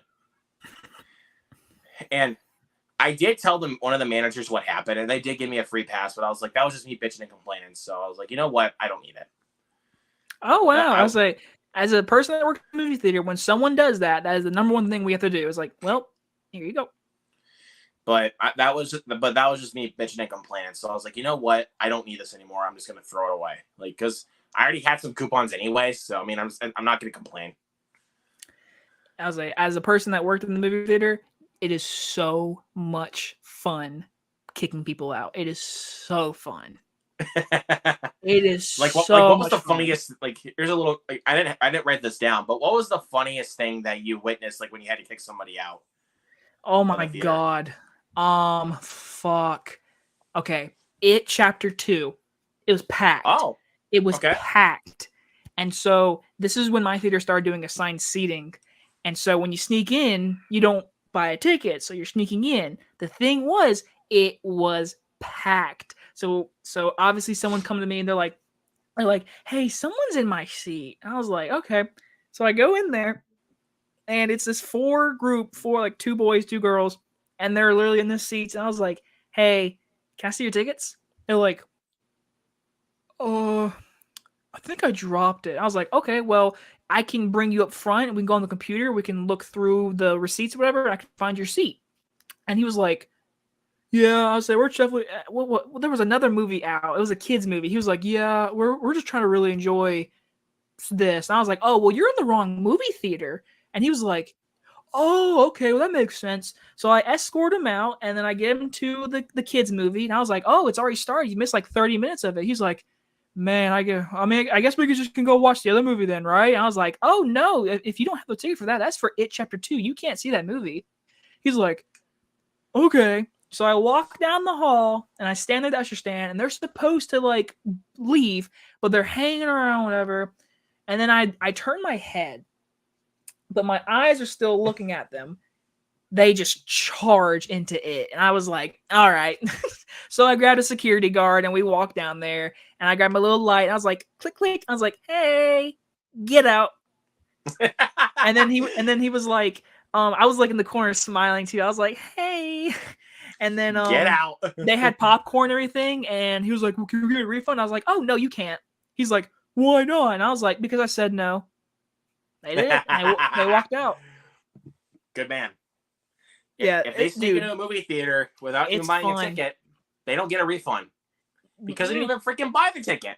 Nope, they didn't buy a ticket for whatever the kids movie was. They snuck into the theater, and dude, you're making me miss the work in the movie theater. But fuck Regal. No offense, Regal. But the funny thing was, one of my buddies at the time, it was around the time when I started going back to the movie theater more often, which was 2021, believe it or not. That was actually when I started going back more often. So I was like, you know what? I don't know what I've been missing. I need to go start going back to the movie theater. So we were going to go see A Quiet Place Part 2, which was actually like a few weeks after it was out, and I was like, God, I'm far behind. So we go see it, and after we buy our tickets, one of my buddies is like, "Dude, we should sneak into Hitman's Wife's Bodyguard." And I'm like, "No, we're sticking with A Quiet Place. We're not sneaking into anything." But if I like, honestly, I'm gonna be honest. Like, if I were to sneak into another movie, though, I mean, obviously I have to be careful though because I don't want to get caught. Um, here's if I go see Mario, like after I see Mario, um, I might even just stick around and then just sneak in for a second watch, depending on how good it is. Like, I'll be honest with you. I've snuck into plenty of movies, and I've knock on wood, even though I'm old enough now, I never got caught. Like ever, I never got caught. Because I snuck into a couple of theaters just to watch a couple of the trailers when I got there, and I didn't get caught. Like, oh, actually, funny story. It was when I went and saw Elvis. I was there on time. It was like about a half an hour early, so I had plenty of time before I could actually go sit down and actually go watch the movie for 2.5 hours. So, the Black Phone was still playing, and I loved that movie so much after my first viewing. It was during the third act when Finney was fighting the grabber. I snuck in to watch that scene, like, because that is legitimately my favorite scene in the movie. Is that final fight scene? Like, bro, fucking love that movie. Seriously, I love it. And I was gonna show you like what type of posters my theater does. So I'm just gonna show you one of them as an example. So like hold on a sec. Waiting for it to load. Okay, here we go. So they do it like this. Mm-hmm. So it's like on this like little screen here. They show you the poster. They tell you what movie it is, what screen number it is, and also the showtime. So, but whenever it's like, is that poster outside of the auditorium? Yes. Okay. But there's no like actual paper posters like they hang up on the wall though. Like it's just a lot of movie theaters do digital now. Yeah. Because I remember like when I went to go to that theater where I went and saw Quiet Place Part 2. At times they would actually have free posters out, and I actually did grab a few of them. Mm-hmm. And one of them I did grab was actually up above my head. Oh, Malignant. Yeah, I grabbed that. It was when I went and saw Candyman. Because again, I was a few weeks late to see that because I was really like fighting tooth and nail to go see it. I checked it out, and I still ended up grabbing a poster for it even before I even got into the theater. Like, because I was like, dude, I'm gonna love this because, I mean, I love the original Candyman. What could go wrong with this? And I love it. A lot. Sorry. I am not a fan of that remake of Candyman. It's great. It's so well directed and it looks amazing. I know you're not a fan of it, but people keep cussing me out because of this opinion, though. Like, really? Because of this part of my opinion. That I prefer the new one over the original. Like, people just cuss me out for that. And I'm like, guys, seriously. It's your opinion. Like, because it's like, oh, dude, you need to slap yourself if you think this is better than the original. Dude, I love the new one. Like, dude, like that movie literally like just left me unnerved in the theater. Like I was genuinely frightened. And the original Candyman is great. Don't get me wrong.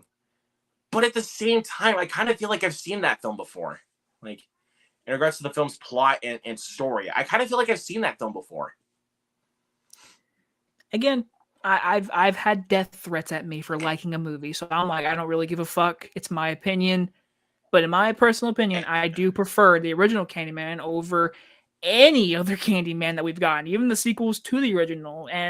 But I will say the new one is well directed. It's a good watch. I just think it's not a great movie. I think it's semi-bad. And that's fair. Like I understand that. Or like, what's another opinion that people will probably have like? I'm trying to think of a good opinion. I'm trying to think of one of my opinions of movies from last year that I did get a lot of hate, like that I actually did get a lot of hate for. Well, it's not really like a lot of hate, but it's just I started receiving like comments that were just like so mean to me, and that I kind of felt offended. Mm-hmm. One of them was actually for Halloween Ends. Oh, I'm right there with you, Luke. Holy, because dude, I personally really dig that movie. I thought it was a good movie. Like I really enjoyed it. Yes, despite some cringy lines. Yes, I know, but I still liked it. Like yeah, Michael Myers is in it for 10 minutes. Yeah, but still, it was a fun movie. Like I enjoyed it as well. And then people are just like, bro, like why you're too generous on this movie? And I'm like, dude, I enjoyed it. Like, okay, we're on YouTube. We do reviewing, so people have opinions. It's fine. Move on. You talk about it for a minute and be like, listen, I disagree with you, but thank you for commenting on my video. And that's what I just do. I move on. But at the same time, it kind of feels like with the way that they comment it feels so rude to me to a certain degree where it's like, I can't take that. Like that's rude. Like, are you literally trying to get me demonetized or something like that? Like, like, fuck you guys, seriously. Like, even like, I've even gotten some crap for my opinion on Lyle Lyle Crocodile. I really like that movie. I never saw it. I mean, I watched it because of Zach Goler's review. Like, he liked it, and I was like, let me see this.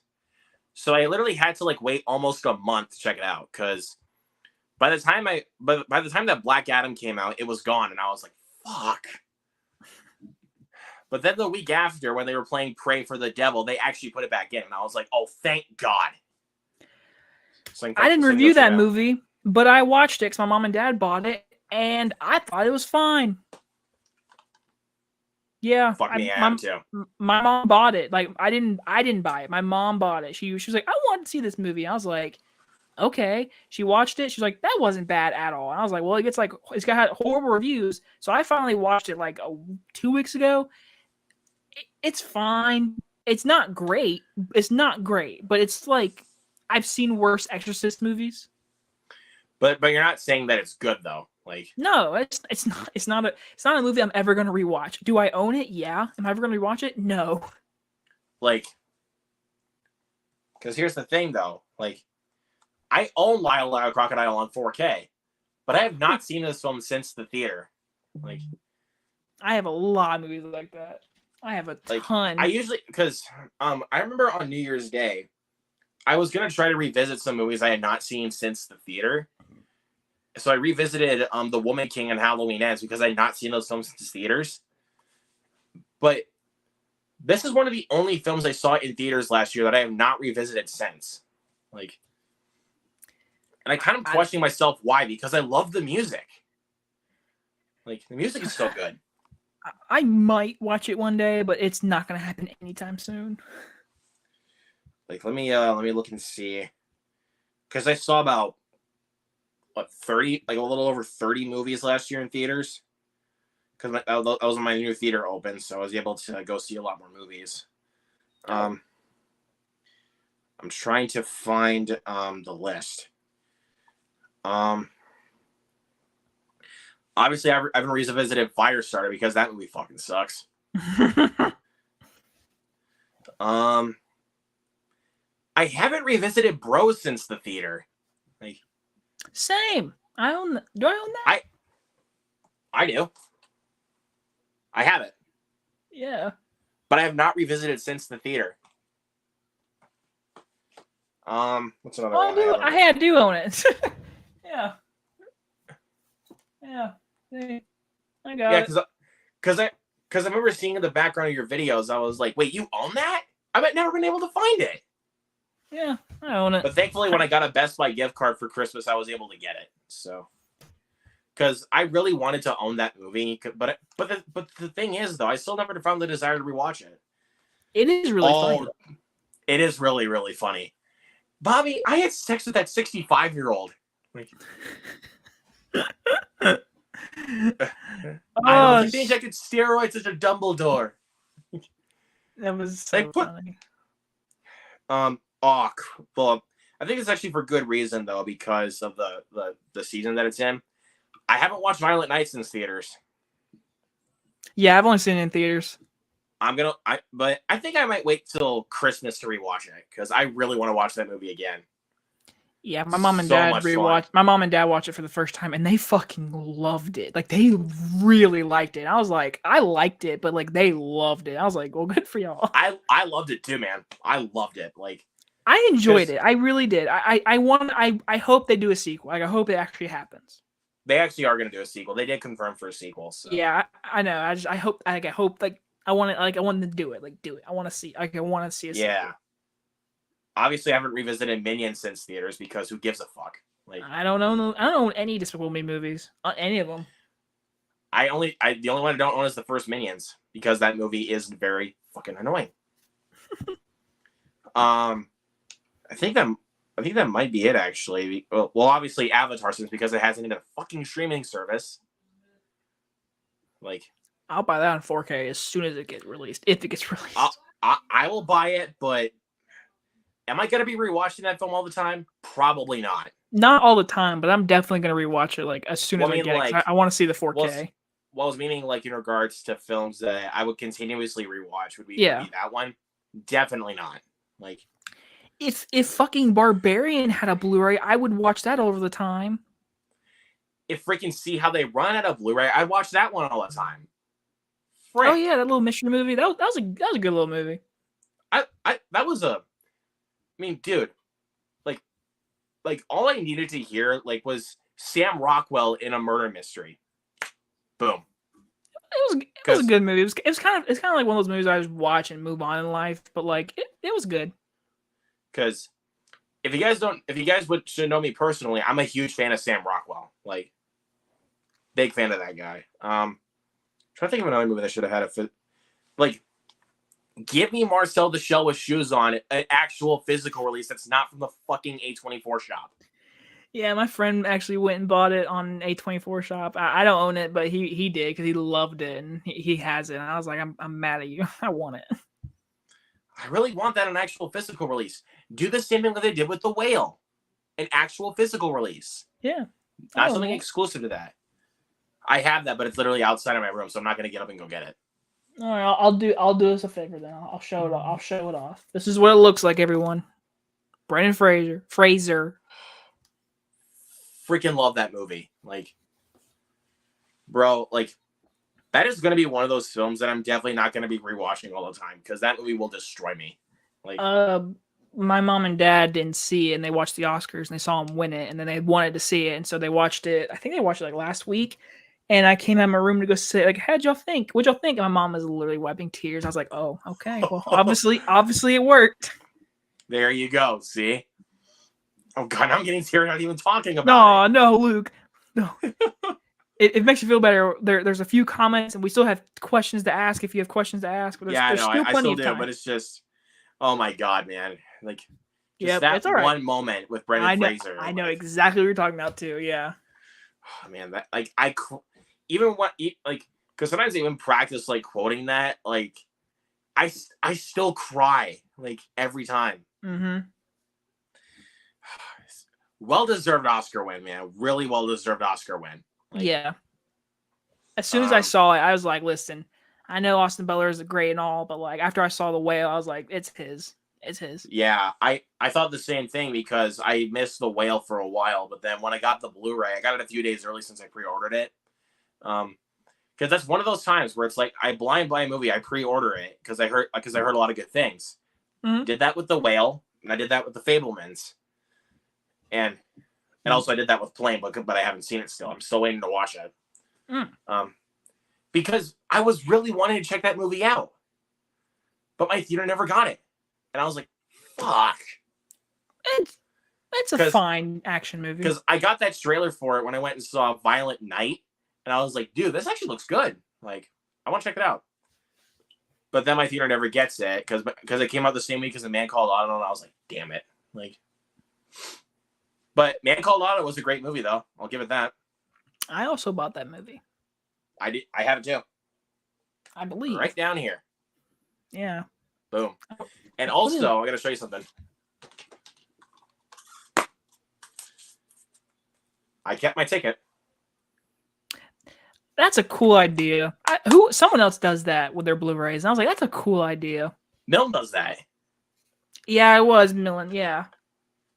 But I mean, that's a really cool idea. For the last few movies I've gone to, though, I kind of strayed away from doing that because I've been worried about lines when I go to the theater. Mm-hmm. Like, what's a good one?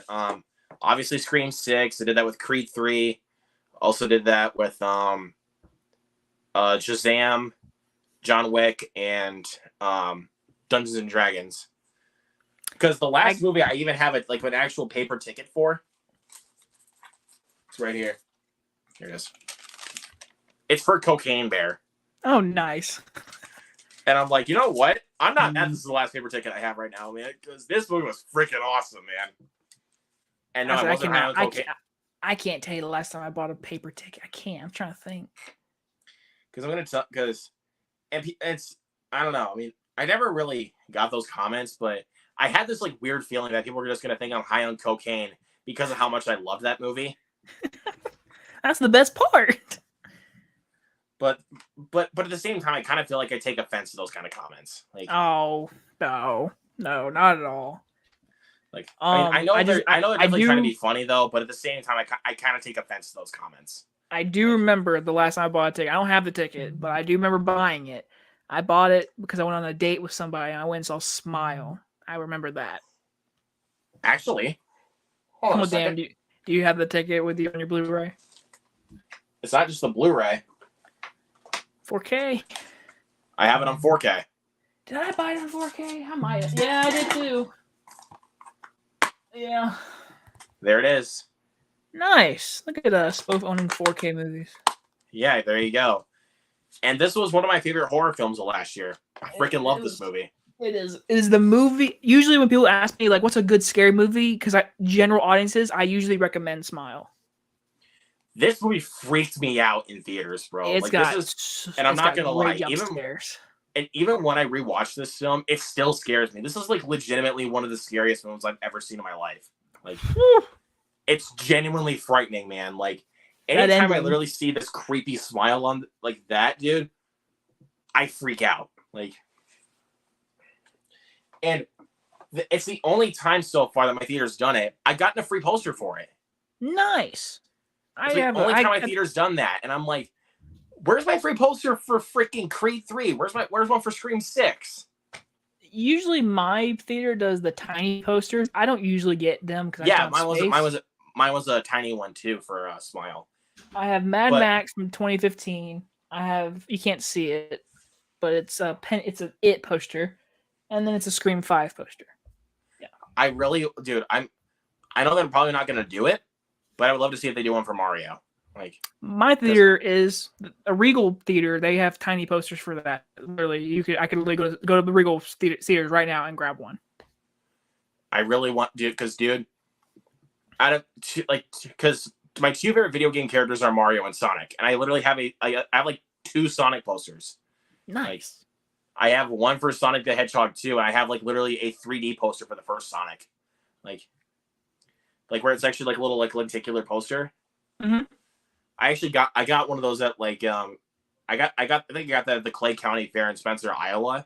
Like, it was like $20, and I was like, hell yeah, I'll pay that much for it. Like, because and everybody thinks I'm crazy for this, but I'm not, because Sonic the Hedgehog 2 was in my top 10 of last year. Like, it stayed there for the whole year. Like, I genuinely love that movie.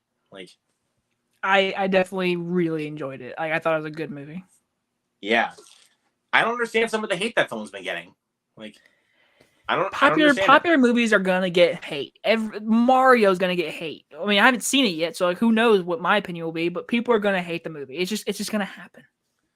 Even a lot of people hated Babylon. God bless America. I know a lot of people that hate Babylon. And guess what, Jacob? All the time. Guess what?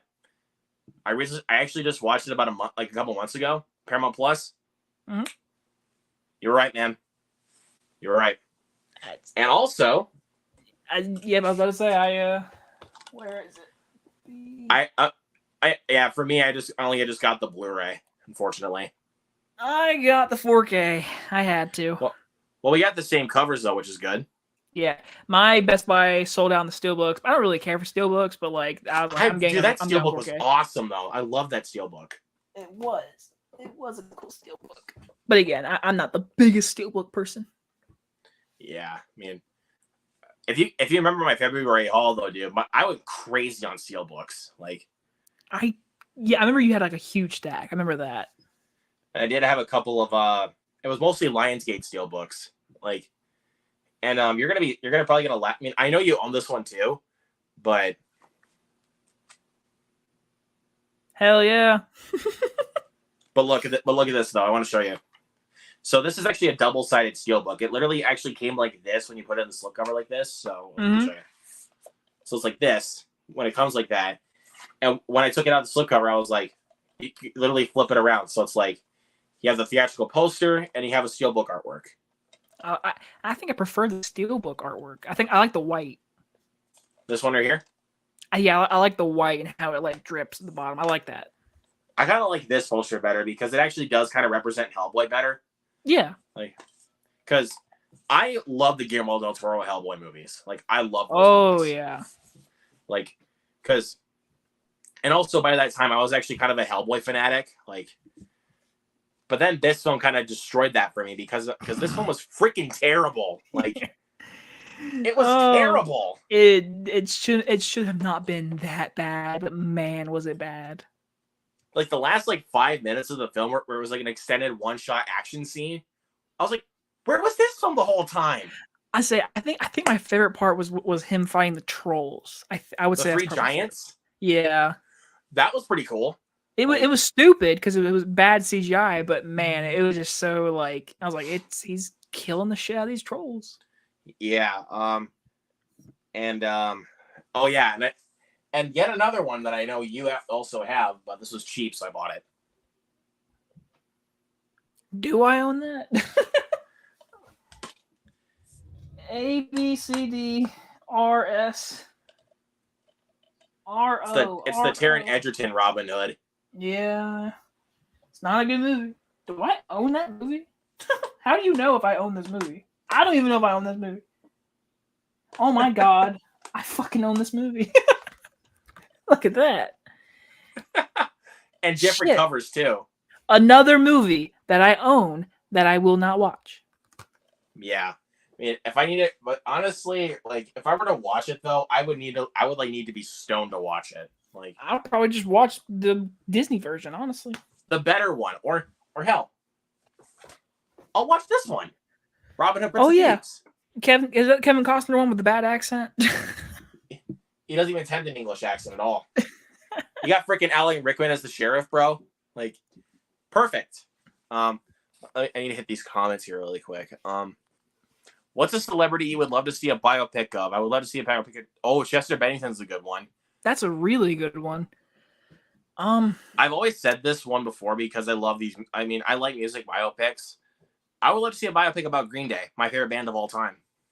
Nice. I'm not the biggest music person. Like, I enjoy music, but like I'm not like a diehard fan. But I would say I would say a biopic of a celebrity. Well, if I'm gonna go the music route, I'm gonna say either Ozzy or Kiss.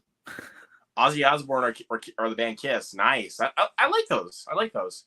I'll say, if you actually want a fun movie about fans of Kiss, watch Detroit Rock City.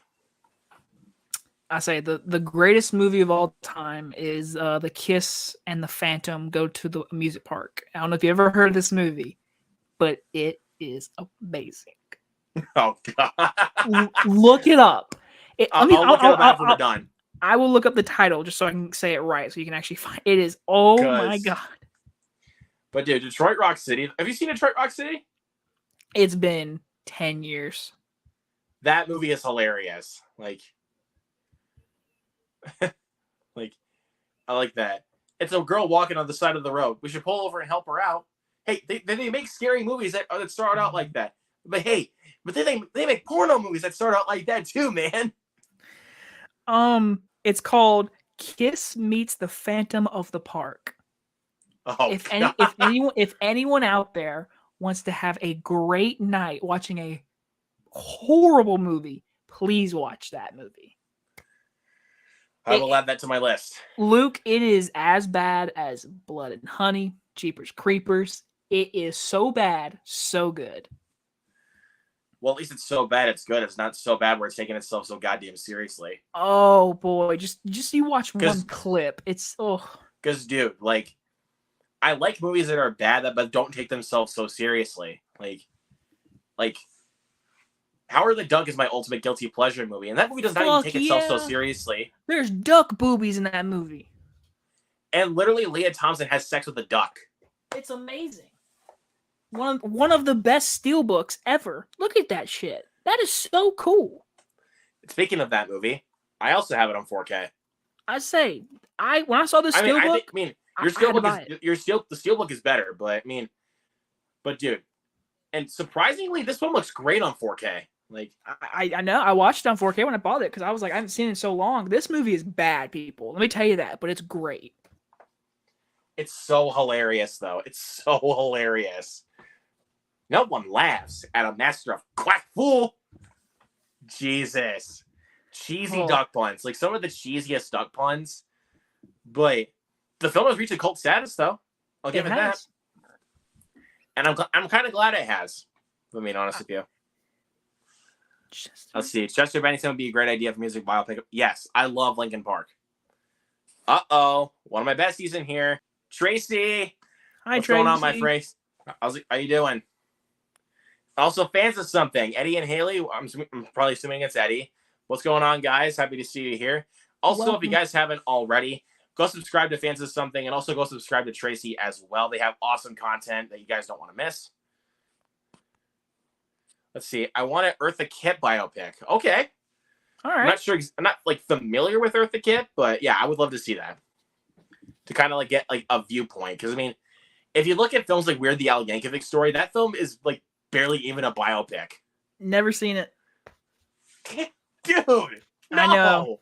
I've heard great things. I've never got around to watching it.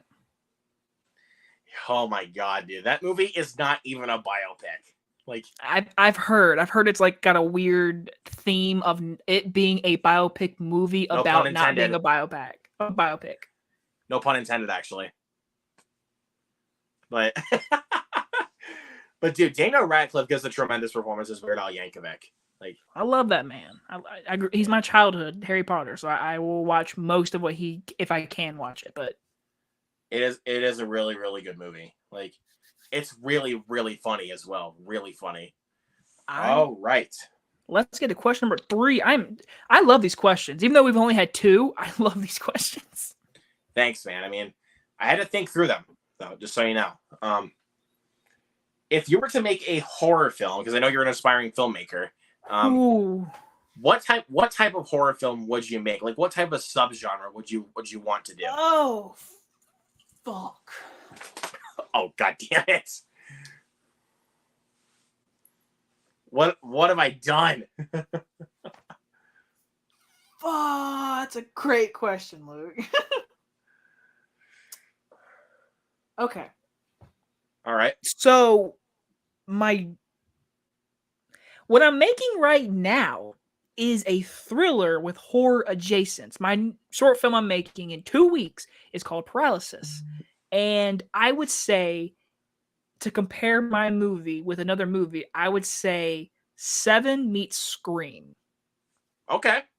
So I'm going to say the thriller aspect, kind of a whodunit, but I love me some like Evil Dead, let's fuck some things up kind of horror movies.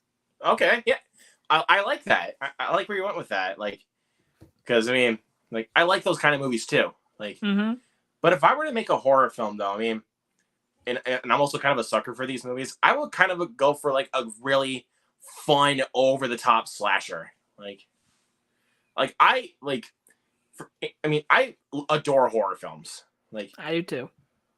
But one of my favorite things about horror films is like the goofy campiness of slashers. Like, if they know how goofy they are, they're my types of movies. Like, the first Terrifier is definitely goofy, but with the second one, they actually take it under consideration. Every criticism they got for the first film, they took it under consideration and actually did it better. Like, yeah, for their standard, they had a bigger budget, so they could do more. And also they had a good story to tell, which a lot of slashers don't have stories, but they actually told a good story. Is your favorite Friday the 13th movie Part 6 then? Well, I mean, usually I would prefer stories and character arcs in movies, but sometimes I just need a good throw all logic out the window kind of movie. And yes, Part 6 is my favorite Friday the 13th. A lot of people say Part 6. I'm going to be the hottest take ever. I think the 2009 remake, is the best Friday the 13th movie. I do not understand the hate. That movie is a good movie. It puts 5 Friday the 13th movies in one movie, and it's so good. I own that Scream Factory of Friday the 13th. I can literally see that poster up in the background there. I know, right? Isn't that a fucking cool poster? Huge. I hate that my setup can't see any of this shit, but like I have stuff. But yeah, Part 6. That's my favorite right there. This is a fun one. The scene like where he literally has when he literally gets his machete back and he literally cuts off 3 of the paintball guys' heads. Like right across. But then it cuts away though. But you actually get to see them fall down with their heads chopped off. Fucking. And I was like, that's good. Like, stabbing them.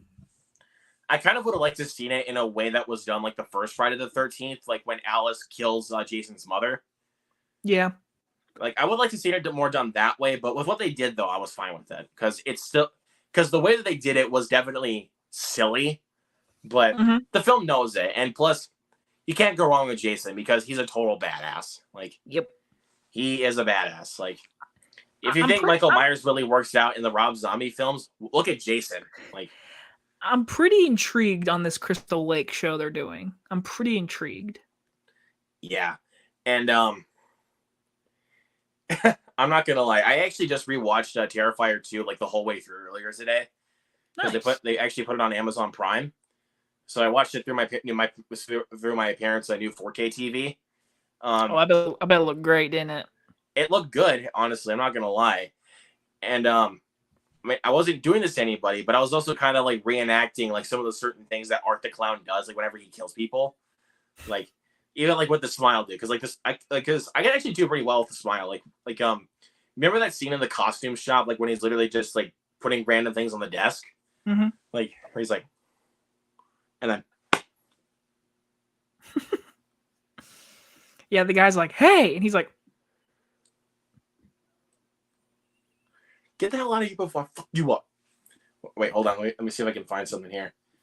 Like, I'm trying to like find something like as a bottle to smack you across the face with, like as if you were the guy that was working at the costume shop. Okay, I'll use Lysol. I'll use my Lysol thing. Lysol spray. All right, ready? He like hits him across the head, doesn't he? Like does that, and then you. No, he hits him across the face. Like okay. So like like when he gets slapped in the face and everything like that, he does it like that. So yeah. And then he grabs him, and he yanks him. And then grabs the piece of the broken bottle, and then boom, right through the his eye. Oh. And then after he cuts his head off, he literally has it like a jack-o'-lantern. Like he's just like, yeah, and the little kid's like, "Mommy," and she's like, "The store's closed," and he's just standing there like. I love that. That's why I love Art the Clown. Like, he can be such a sadistic killer, but he's hilarious. Like, dude, the thing that, like, dude, I can't eat anything when I'm watching the bedroom scene because I will legitimately vomit. Like, I've never been like that. I can usually watch anything. It don't matter. But it's just that scene, though, because of how, like, absolutely gory that scene is, and also how brutal it is. Like, Jesus. But to answer the question that, like, to follow all this up, yes, I would say a Scream type thriller horror adjacent. And that's a little tease for anyone who's wondering about my movie paralysis. It is a 7 meets Scream movie. And that's all I'm going to say. All right. Nothing else. I'm working very hard on it, man. Oh my god! You know what? Here's behind the scenes, people. If y'all want to see how crazy stuff I've been buying, I have a whole freaking table worth of equipment. This is all equipment. All of wow. That. You have a boom stand, a camera stand, the Blackmagic camera, lenses, batteries. I mean, there's stuff below too. I mean, wow, dude.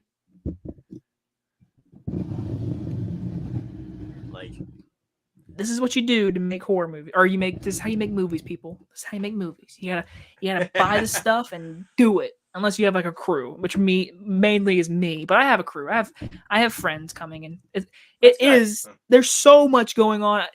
If you follow me on Twitter, I will be posting pictures. I should be posting pictures like behind the scenes, but no spoilers, because we still got some time to do that. Like, don't worry, Luke. One day it will be released on YouTube after it does its festival run, and I promise you there are kills. All right, you got me sold there, buddy. There are kills.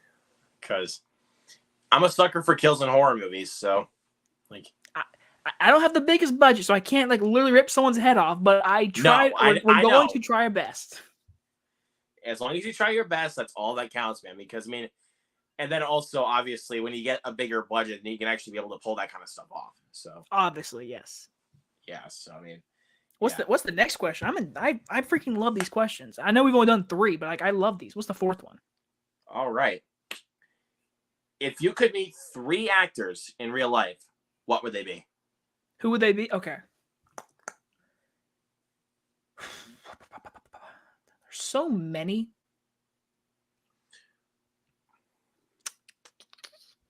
Three actors. Okay. Any like actor or actress, it doesn't really matter. Like it's all up to you. So. Okay. I'm going to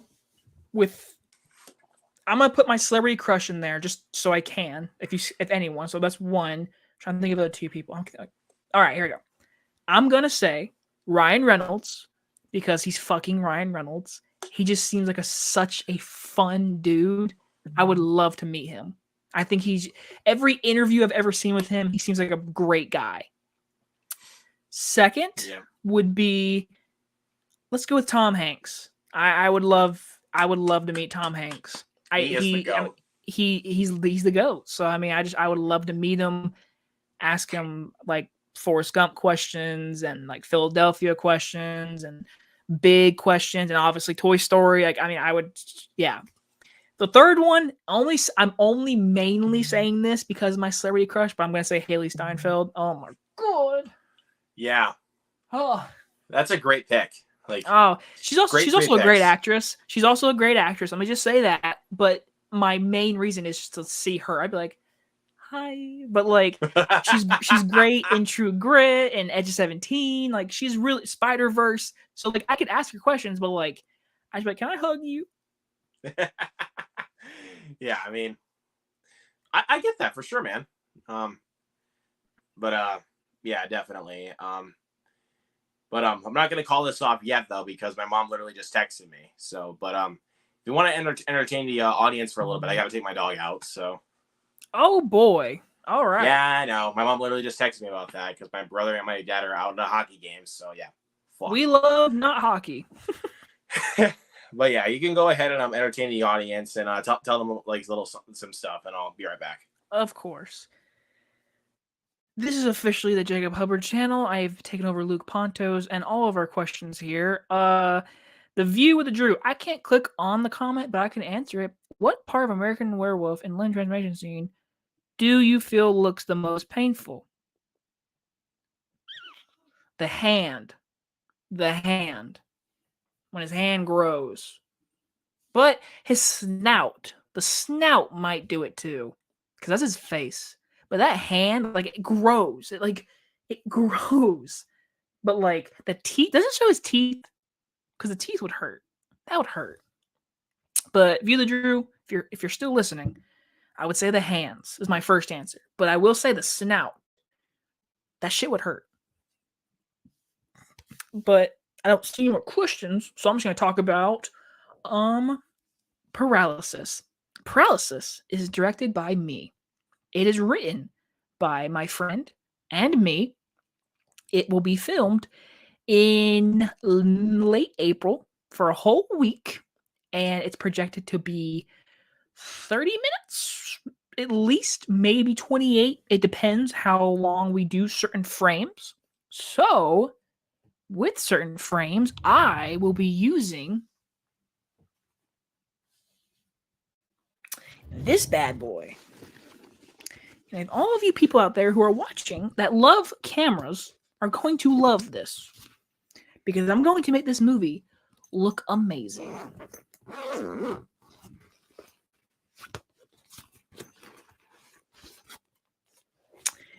This, people, is called a Black Magic camera.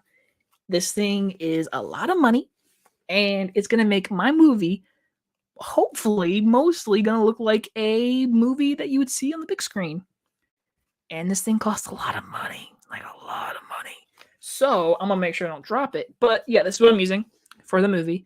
Pretty freaking excited because I haven't really used this. I've practiced, but I haven't like fully gone out to where we're filming and like use this camera. Also, this is going to have tons of mics and there's going to be stuff plugged in. This is the base camera. There's a whole contraption on the camera, and it's going to make the movie sound really good and look freaking amazing. So yeah, I mean, that's really, really it for the movie. I mean, it's really exciting because it's the 4th movie I have done, the short film, and it's getting IMDb credit, and we're getting actual professional people to come and act in it. So yeah, it's going to be pretty amazing. Charles Clayton has a question. What directors have you not seen any there are films that you would love to see? That's a fucking great question. Okay, let me think about that. So I've seen all of Nolan's movies. I've seen all of Tarantino's. I have not seen all of Scorsese's. The King of Comedy. I've never seen The King of Comedy from Scorsese. I would love to see The King of Comedy because I love Robert De Niro, and I've heard a lot of people compare or jokers compared to that movie, and I would love to see that. I've seen Taxi Driver, which I do agree it compares to that, but I've never seen King of Comedy. I'm trying to think of anything else, but King of Comedy. Director, what director have you seen any of the movies? But you would love to see. Wes Anderson. I don't know which one it is. I don't know the name.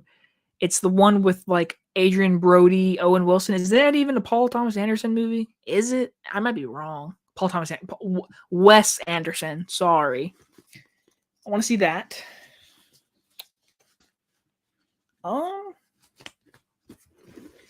Nerdy film girl says just saw The King of Comedy. It's wild. The King of Comedy is wild. You will like it. I'm hoping to. I would love to watch it.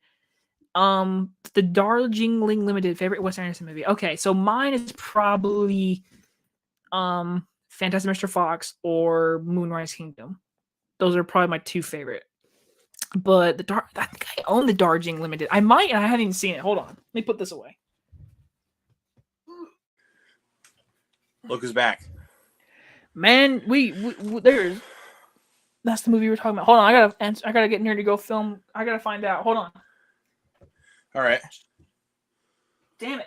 I do. Hey. Guess what? There it is. The Darjeeling Limited. There it is. Darjeeling Limited. Yeah, I own it, and I guess what? I haven't seen it, so there we go. I think you'd really like it. That's what she says. She also told me about King of Comedy. Yeah, we went through a lot. We talked about paralysis. I showed him off the Black Magic camera that I have. Sorry, Luke, you didn't get to see it. It's fine. On the replay, you can watch it. I can watch it on the replay. But yeah, we were talking about just favorite director stuff. Yeah, but I was going to tell you to answer the question I also asked you about the three actors. Yes. I thought about this while I was walking my dog. It's kind of hard for me to just put actor and actress in the same category because there's so many I would love to meet. Obviously. So I'm just going to put it in like different categories. So 3 actors and then 3 actresses. So okay. And there you go. So actors, one is easily Ewan McGregor. Like, he is my dude. And another one, and it's not because of a one film that you're thinking, but it's because of his acting abilities I don't feel like anyone really talks about. Ethan Hawke. That's a solid one. Ethan Hawke, I kind of feel like has been kind of underappreciated over these past few years. Like, he's one of those actors. He's every movie he's been in, he's great. Even if he's in any bad movie, he can still give a good performance. Mm-hmm. That's the same thing I say about Ewan McGregor. Like, there's barely any bad movies I've seen him in. Like, which is crazy to think about. There's barely any bad movies he's in. Well, if you count the 2 crappy Star Wars prequels. Not wrong. But I look past those and I look at Revenge of the Sith, so. All right, so what's your next one? So let's see. Ewan McGregor, Ethan Hawke. Oh, God, this is such a tough one. I'm going to look through here really quick. Well, while you do that, I'm gonna name 2 actresses since we're doing just different males and females. I would say Haley Steinfeld, and then I would say, Emma Watson. Okay. Because Harry Potter childhood, I think I would love to just meet her. And let's just go Margot Robbie. There you go. I think my last one though for actor is because of he kind of inspired me for my childhood. Tom Cruise. Like, because of Top Gun mostly, because Top Gun was the film that I grew up with starring Tom Cruise. And I was like, bro, this guy is a living legend. Like, very much is. And ever since I watched everything else that, like, a lot of the stuff that Tom Cruise has been in, my mind was just open to him. Like, even if he does a bad movie, he can still make me smile. Like, if I'm being honest, he can still make me smile. Like, because I like his Mummy movie for what it is. Like, I do. I like it. Yeah. But, I mean, yeah, I acknowledge it has problems. But again, it's kind of also Tom Cruise bias because that dude just puts a smile on my face. Like, any day I see him, like, any movie I see him in, big smile on my face. Like, I love that man. So about 3 females. Actresses. So, one of them easily, I know you and I were kind of talking about this when we did our Scream 5 watch along. We did this after the stream. Easily one of them is Jenna Ortega because, like, not only is she great in horror films, she's also really funny. Like, yeah. Because if you've seen some of her stuff on SNL, man, she is really funny. Like, I saw clips, but I never like watched the whole thing. But yeah. Yeah, I've seen clips of that, and she is really funny. Like, so yeah, that one. Oh God, dude, it's so tough. It is. It is. Oh,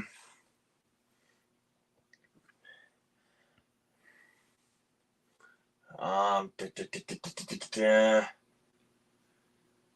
damn it. I know. It's hard.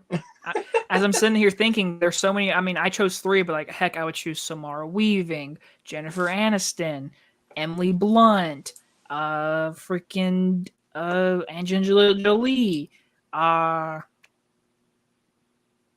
So many. Yeah. Well, and also, I'm thinking about Jenna Ortega. She seems like a nice person to be around. So she's also like a super nerd, and I love that. Exactly. There you go. Like, that's what I'm saying.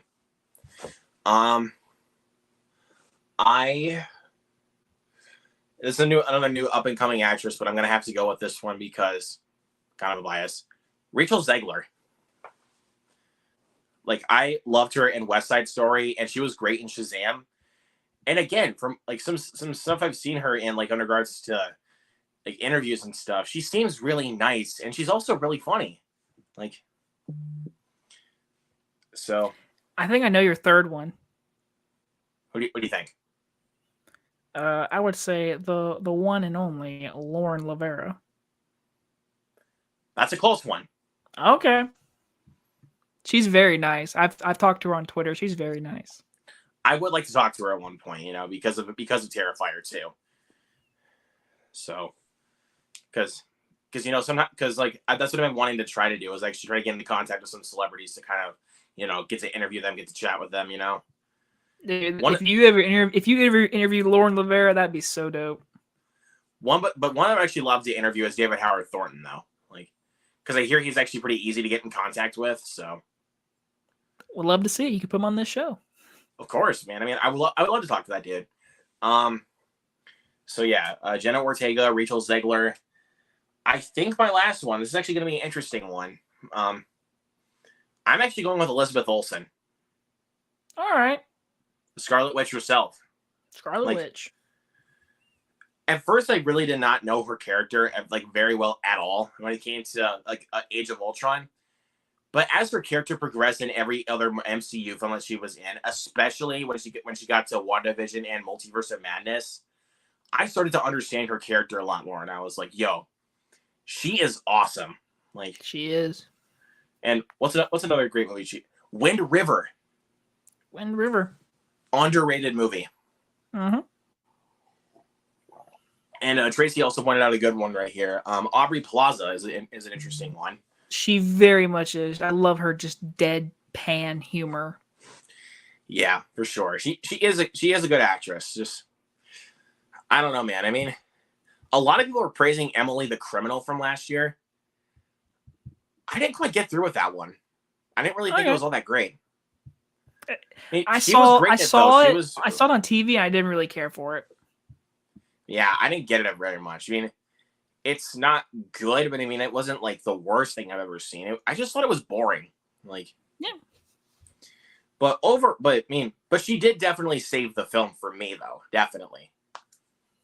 but I it's say, just, but it's just her yeah. character I found very unlikable. Like when we started bringing up Jenna Ortega, I started thinking about the Scream cast. Like I would love to meet like Matthew Lillard. I would love to meet Jasmine Sauvé Brown from Scream 5 and 6. I would just, those like. I would definitely, and also what's a good one? Jack Quaid. Like I would love to meet Jack Quaid. He seems like I'd like to meet his dad. I would love to meet Dennis Quaid. Dennis Quaid's a great guy, man. Like I would love to meet him too. Like, there's so many celebrities. I mean, literally, I'm trying to think of like the major ones too. I'm also just thinking about like the underdog people. Like, heck, I would love to meet Arnold. Like, who wouldn't want to meet Arnold? Like, of course. And actually, here's an underrated choice for a guy I would love to meet: John Cho. Yeah, the guy from Harold and Kumar and Searching. Like, yeah, I love that dude. Like, I say he's a great actor, and he's genuine. Like, dude, a lot of people do praise him for his performances in other films like Searching, but nobody gives him credit for his comedic side of his talent. Like, I agree. He's hilarious in the Harold and Kumar movies. Yeah, it seems like the girls I'm that are interested in me are the girls that I have no interest in. From Harold and Kumar go to White Castle, like when it's literally this one girl that is such a nerd that is so in love with him, and he's in love with this girl that lives in his apartment complex. Mm-hmm. I say when it comes to celebrities, there are so many just all-time celebrities. Like just real quick too, like through celebrities that like I've actually met. If you want to count YouTubers, the biggest one I ever met was the Flick Pick. Like he was lucky. He was such a nice guy. He's just like what you see on his YouTube videos is what you see is what he is in real life. He is such a like. When I met him when he was huge, and he was just such a genuine dude. I met him twice. I bought movies out of his trunk at 2 a.m. in a Walmart. It was pretty great. Yeah, but I was actually looking through my collection. I actually thought of another celebrity I would absolutely love to meet because I love this guy, Nicolas Cage. The legend. I genuinely love that dude. Like no matter how many bad movies he's in, I genuinely love Nicolas Cage.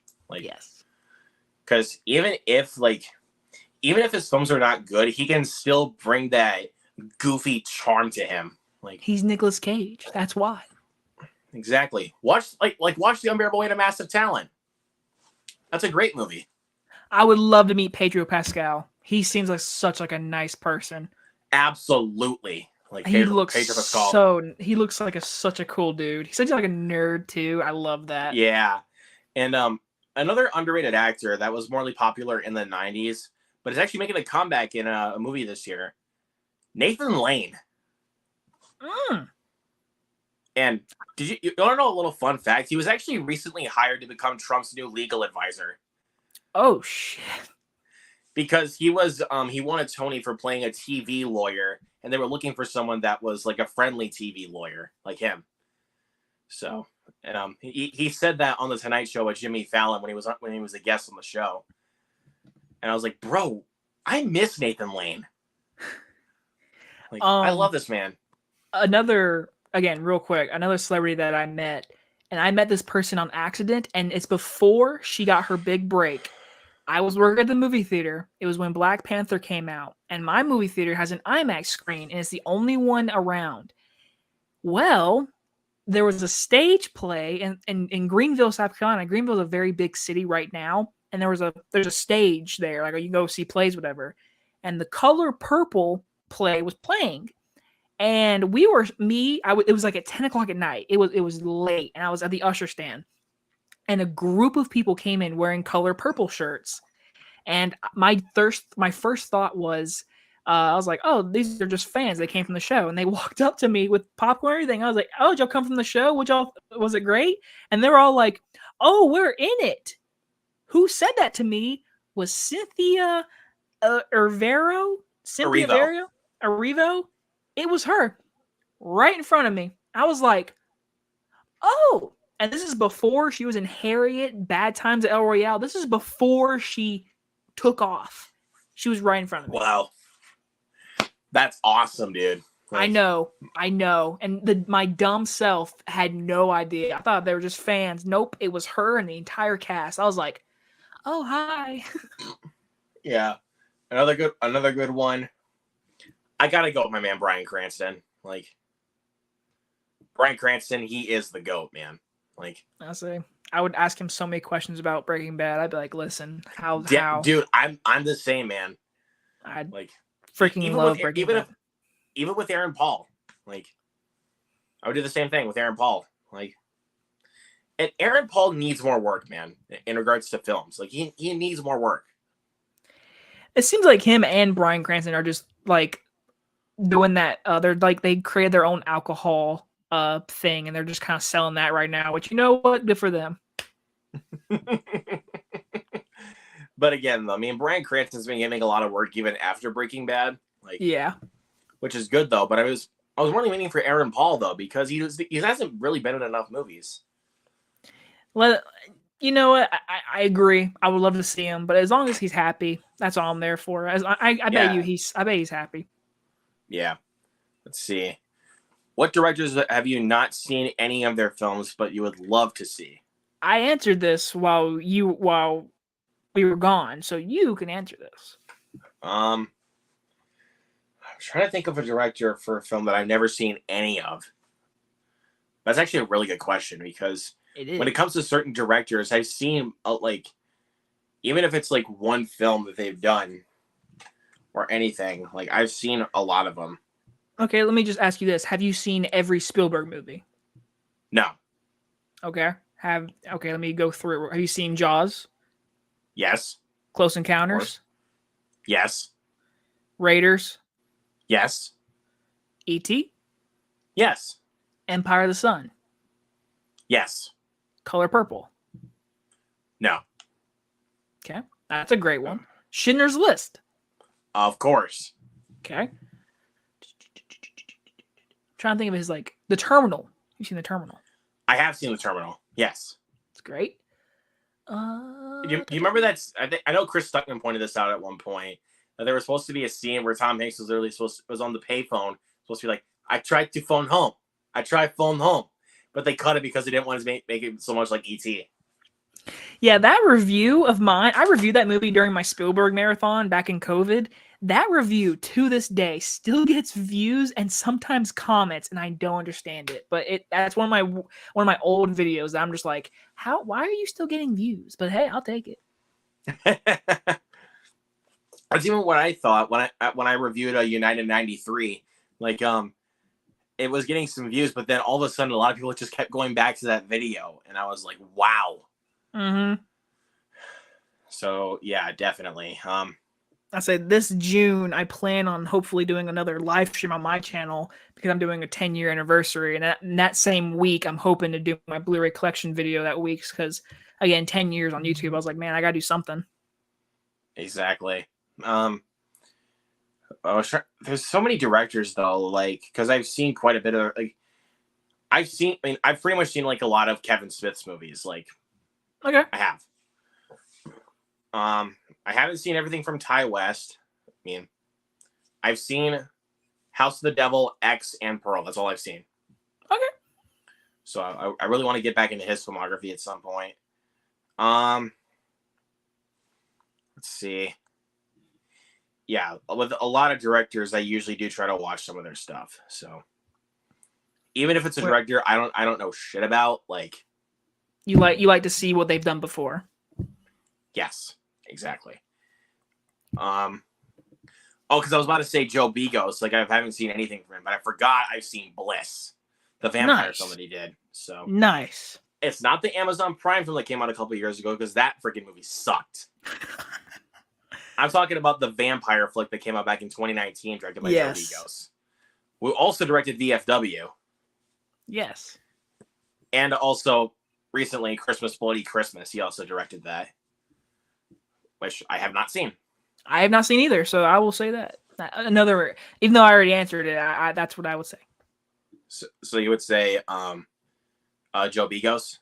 Something like that? Or? My answer, I said I'd never seen King of Comedy from Martin Scorsese. I've never seen it. Yeah. Well, Oh yeah, from David O. Russell. I haven't seen I Heart Huckabees. I haven't seen it. It's been a while. I've seen it. I saw it on regular TV like once. All right, let's see. I'm just gonna read some of these comments since I missed them. You're good. So Darjeeling Limited. That's her favorite Wes Anderson film. That's a good pick. That is a good pick. I'm not gonna lie. Very underrated movie. Let's see. Jenna was great on SNL. I watch every week. Okay. Nice. Let's see. Willem Dafoe. Freaking love that man. Love Nathan Lane. Yes, Nathan Lane's great. They are adapting the Color Purple musical into a film. Okay. I saw that. So yeah, I need to get off my ass and watch the original. So it's sad. It's so sad. Bryan Cranston and Aaron Paul have a mezcal company. Oh, that's what it is. Yeah, that makes sense. Dos Hombres. That makes sense. Yeah. And she also says she needs to watch more David Lynch. Because yeah, my watch along co-host is an avid David Lynch fan. Like David Lynch is his favorite director of all time. He's got some movies, man. He's got some movies. Yeah, I mean, I'm not like the biggest fan of him as of now because I've only seen like 5 movies from him. 4. Because I've seen his Dune movie, which freaking sucked. I've seen Eraserhead, which I was not a big fan of. I did not like that either. It was okay, but nothing really happened though. I don't care to ever watch it again. Blue Velvet, which was actually really good. I really liked Blue Velvet. Never seen Blue Velvet. And the first one I ever watched him was actually The Elephant Man. I have seen The Elephant Man. That movie is freaking depressing. Like, have you ever watched Twin Peaks? Nope. Fritzky has been wanting me to watch that for so long. It's very different. It's good-ish to me, but it's very different. Yeah, and he literally has like one of the films as like his second favorite film of all time behind Pulp Fiction. I'm like, geek.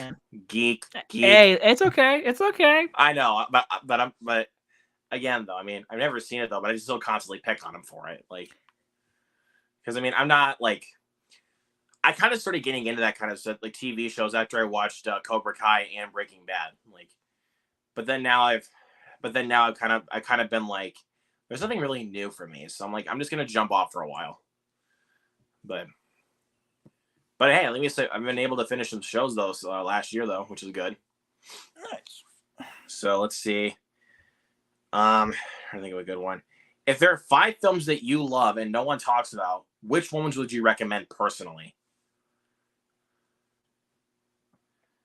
Like 5 movies that like 5 movies that you would recommend that no one talks about. Like, let's grab the mic again. We're going to talk. I'm just gonna look at some movies. I'm just gonna say it, okay? All right. Let's go. 5 movies that people just don't talk about, and I like, right? Okay. Yes. And like ones that you would recommend, like to people. The Woman in Black, Daniel Radcliffe, scary movie.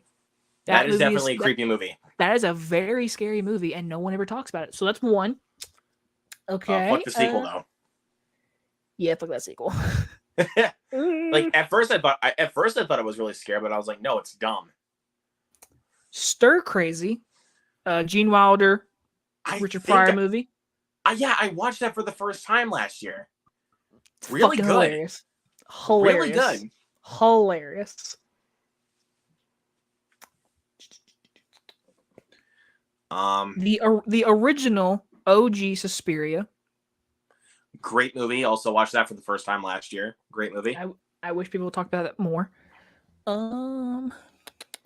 Arizona with Danny McBride. Yeah, it was okay. I liked it.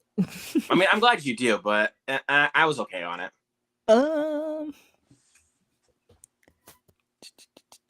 Just trying to go through anything. Oh boy.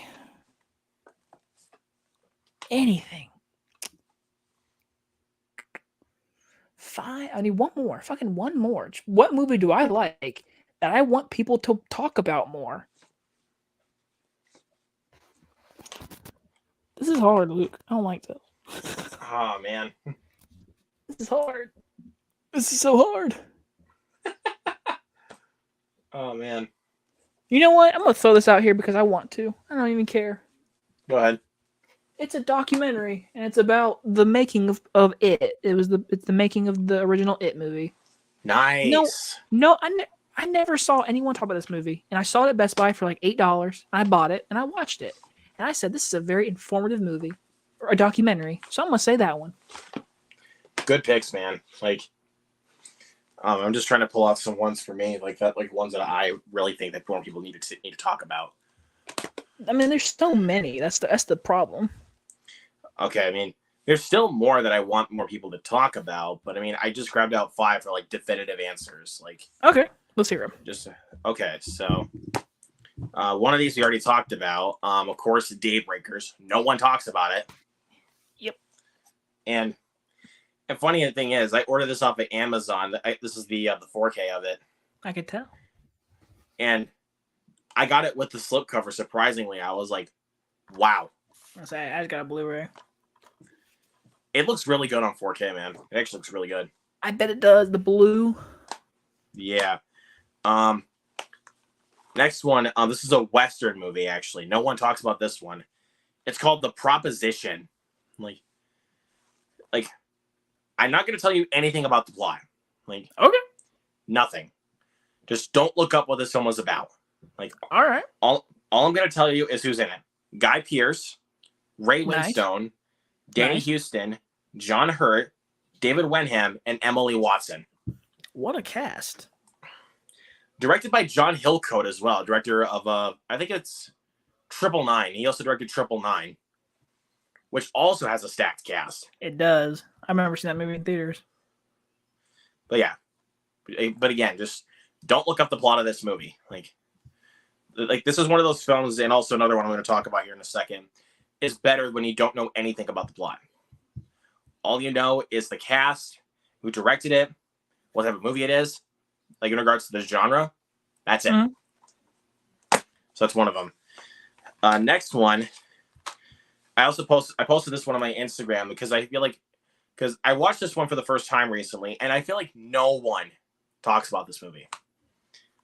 It's called Red Tails. I have seen that. That's a George Lucas movie, isn't it? Executive produced by George Lucas. And it's a fighter pilot type of movie, and I don't feel like anyone talks about it. It's a good one. I liked it. And next one, kind of playing into the proposition when I said it's better that you don't know anything about it. Cold in July. Never even heard of it. I mean, have you watched Dexter? Long time ago.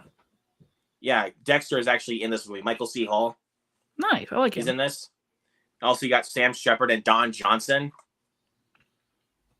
And let's see. Yeah, Wyatt Russell's also in it. Yeah, you got a good cast. Again, don't want to tell you anything about the film. Just the cast that's in it, you're good. All you need, and also you only need to know Michael C. Hall because he's a really good actor.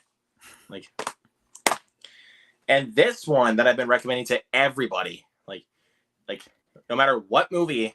I think I know what you're gonna say. Just wait. Like, because no one ever talks about it, and after I watched it, I was like, dude, more people need to see this. Running Scared. I knew. Yep. I have seen it. It's been a long time. I don't understand why no one talks about this. Like, it is such an underrated movie.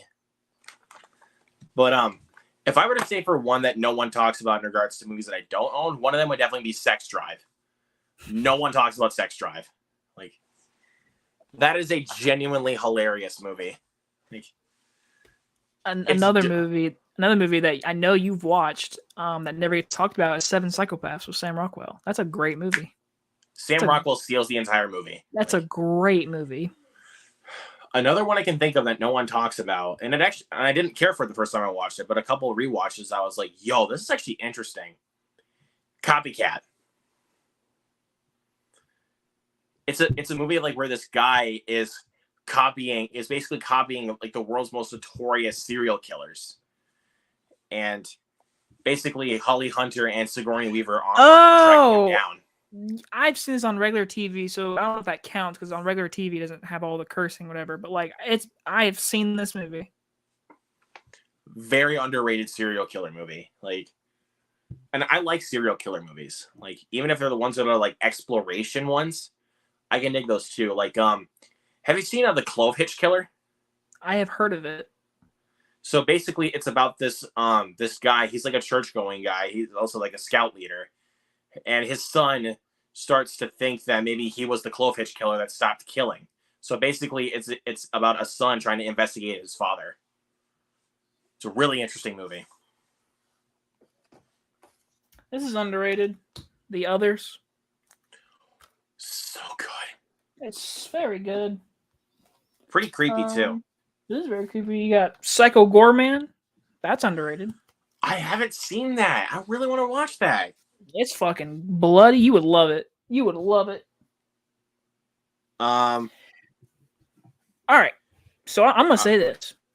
So we've officially reached the goal of what I've wanted to accomplish. We've now been on here for 2 Mario movie showings. We've done it. So let's go ahead and ground applause for that. We've done that. So with us getting wrapped up, getting a little late, a little hot in my room, I want the last question to be the best one, Luke. I need this question to be good. I'll make this a good question. So, okay. I don't know if this might even be a good question, but I just want to know. I just want to hear it from you personally. Okay. So, what are some of the worst films that you've ever seen in your life? Oh.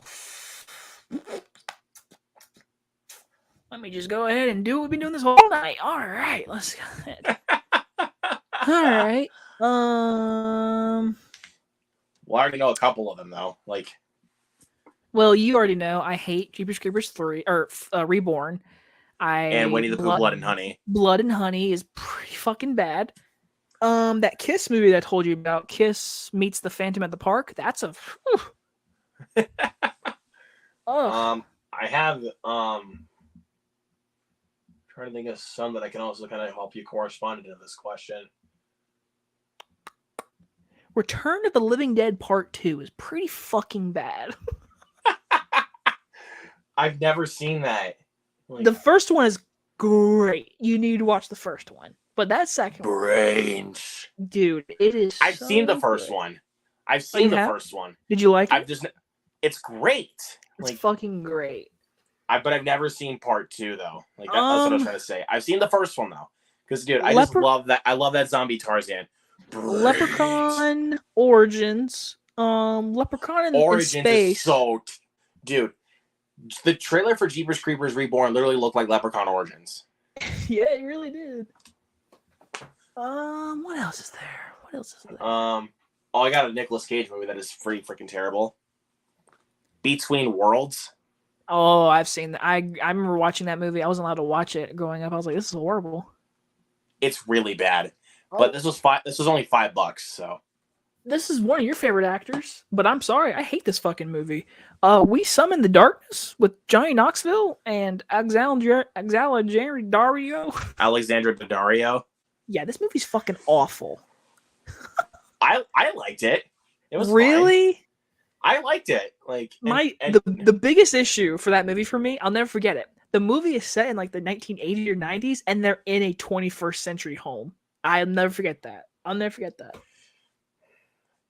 And it's not because I'm a big fan of Johnny Knoxville. That's in case you're wondering. No, you're fine. Hell, he's the best part in that movie when he shows up. Okay, you know what? I got another movie. What do you got? Earth Girls are easy. This movie. I saw that Blu-ray at Walmart before. I've seen that. Oh my God. Gina Davis, Jim Carrey, Damon Wayans, Jeff Goldblum. What a cast, right? This is a musical. This is a musical, everybody. I want everyone to see this movie because it's so great. So great. Oh yeah, I actually got a collection, minus one of them though. I know. You ready? I think I know. The Silent Night, Deadly Night I movies. knew So it. I knew it. 3 and 4. 3 especially though. 3 is awful. Like It really is. I mean, 4 tried something a little bit different though, which I liked, but 3 was just awful. Well, they're all really bad, but that first one, second one, garbage day. Garbage day. Dang, I cannot get this movie back on my shelf. Hold on. Oh. I still cannot believe that I own this. What? Okay. You want to know a funny story about that movie? What's up? Okay. There's 2 directors. If you look, name the 2 directors. The same 2 guys that directed Crank and also Gamer. Okay, yeah. Name the directors off the case. Tell me the directors' names. Neville Dean Taylor, as they're known as. Okay. So I met them. Wow. Their daughter went to my sister's high school, and we went to a graduation party. And I walked up to them and I said, "Nice to meet you," but I hated that Ghost Rider movie. And I met them. I could not say to his face, "I hate your movie," but I met him. Wow, dude. But that one was cheap though. That's the reason why I have it. So, what's another one? Well, you mean, yeah, I mean, I have Hellboy, so I mean, what else do you want me to say? I mean, that's trash. I mean, even Morbius. I also own Morbius. Man, I got so many bad movies, but I have great ones too. Oh my god, have you ever seen the Keanu Reeves movie Replicas? Funny enough, actually, Jacob, I have it too. This movie fucking sucks. And plus, when I found this was only $3. So yeah, mine was like really cheap. I had to snag it, bro. But oh my god, it is so bad. Like that movie will destroy your brain cells. Like, yes, it will. Damn, that reminds me. Where is it? I know I own it. Hold on. I have the worst movie of all time. Where is it? Even though I've named a bunch of awful movies, I have another one. Where is it? All right. Where is it? I got another one right here.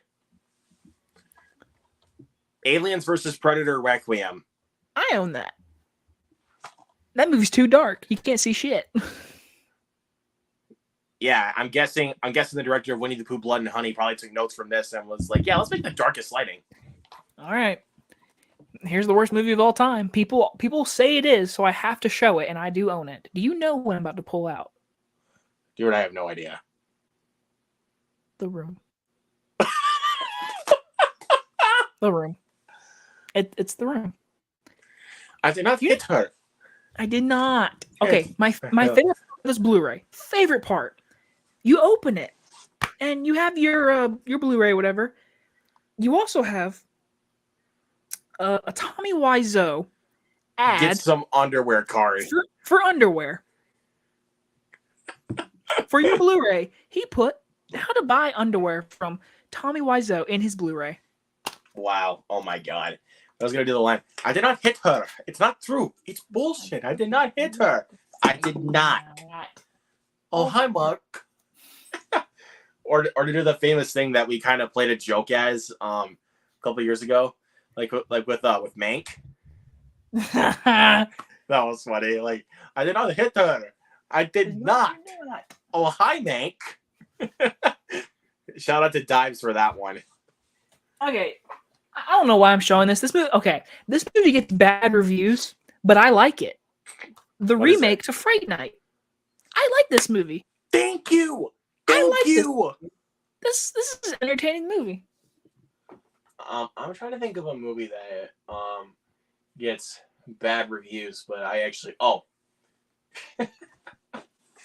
Jacob, you're gonna hate me for this, buddy. Oh no, is it a movie I like or hate? Mm-hmm. Oh. It's Action Point. Dude. I genuinely enjoyed this movie. You know, but I could see why you enjoy it, because you like the Jackass movies. But I'm sorry, Luke. I'm sorry. It was a job to get through Action Point through me. Literally no pun intended, actually. Oh wait, hold on. I think I got another one of them down here. Oh, no. If I can remember which one it is. Well, not one that. Well, I can really consider this one a guilty pleasure for me, and I know you don't like this one either. Oh no. Oh, Luke, I'm never gonna remember. I'm gonna remember it forever because Roland Emmerich, he liked my tweet. Like, I'll never forget And that that's movie. yeah, exactly. But I'll never forget that. I will, like, anytime I will decide to watch this movie, I will freaking laugh in this movie's face. They made a moon universe. A moon universe. They're not gonna do any more with that kind of shit though, because the film flopped.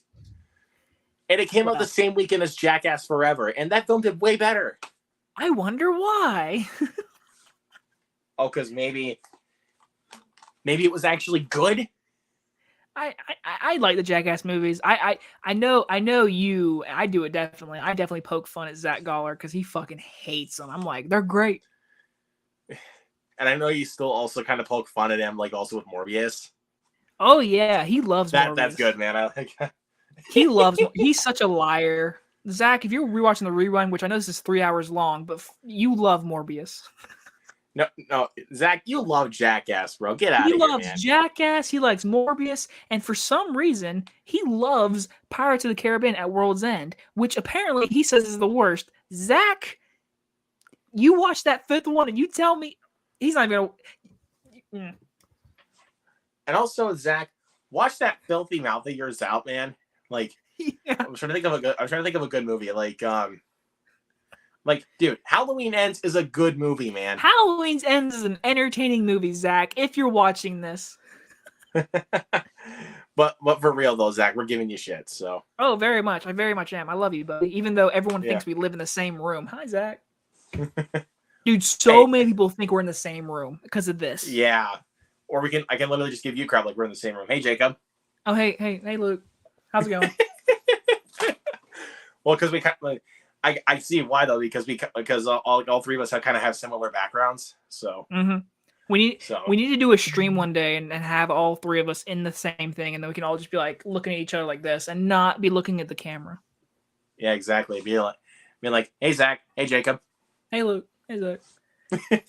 All right, just for shits and giggles, because I'm having so much fun, and that was a really good question. Luke, give me one more question. Right. Give me one more. I'm guessing you're really loving my questions, so I love getting asked questions like this. I love like the thinking about it, because like I want to give you a good question, but sometimes these are so like off guard. Like I'm like, holy shit, there's so many. But do me one more, since it's getting real late and we're almost at Lord of the Rings length. Yeah, exactly. I'm trying to think of a good one to kind of play into that. So, and also to kind of play into like the things you were talking about working at the movie theater, what was your favorite and least favorite aspect of working at the theater? Oh, that's a great question, actually. That's a good ending to this live stream. That's a good ending to live. Okay. All right. My favorite thing has to be the people I met through Regal. The people that came through and my coworkers. I have met genuine friends. I've met a few dates on the way. It's all right. But I can tell you, I met some very close friends, and I got to completely see the behind the scenes of a movie theater and the complete construction and production behind a movie theater. I got to learn so much. So I will always remember those memories. Yeah. But the obvious bad has to be the customers. Sometimes there were some good customers, but like I'll never forget it. The busiest I've ever worked at the movie theater ever was the opening weekend to Black Panther. It was a non-stop packed. Every theater, and we have an IMAX in our theater. That thing holds 401 seats. Every showing was full. And then you add other auditoriums that have 200 seats. The entire opening weekend of Black Panther. I'll never ever forget that. So the best part is the friends you make the memories. Oh, and the free popcorn, free movies. I mean, that was just dope. That was so Yeah. dope. I mean, I got free movies and I got free popcorn. Well, okay, you get 50% off, but sometimes you got a little baggy. You can just, you know, and I'd always bring home like a garbage bag home for my mom, and we'd literally eat it the whole week. We'd have a bag of popcorn in our kitchen. But yeah, the bad memories, it was just honestly the customers. Oh, and Regal's not gonna be watching this video, but hey, Regal, your entire what you're doing now in 2023, how you run things, y'all are fucking pieces of shit. So yeah, there's that. So I'm not gonna get into details, but all I'm gonna say is Regal, you need to go back to where you were in 2017. But besides that, that's my pros and cons. There you go, man. Like, that's kind of, I mean, because that's one of the good things about working at the movie theater is getting to talk with people, like make genuine friends, even like ones that love movies like you do. Mm-hmm. Which was rare for my movie theater. A lot of people there, their main mindset was, we just need a job. But there were people that were like there that enjoyed me. Like my best friend, one of my best friends, she's literally a producer on my movie, my short film coming up. She's literally like pursuing acting, modeling right now, and she's moving soon and pursuing that. And it's because of me and my movie reviews inspired her. So like, yeah, I mean, and that's a good thing. Like, but yes, I will definitely kind of agree with you. Like, I'm trying to remember. I think it was either when I saw, I don't remember exactly which one. I think it was probably either for Thor: Love and Thunder, or it was one of the movies in July, like last year, like for Thor: Love and Thunder, Where the Crawdads Sing, or Nope. That when I was going to the bathroom for a second, it was before the movie started, thank God. I saw like this lady, like this, it was like this old lady, I think, was up at the counter and was like bitching and complaining to a certain degree where I could literally hear her from where I was standing. And I was like, you're literally just bitching and complaining about nothing.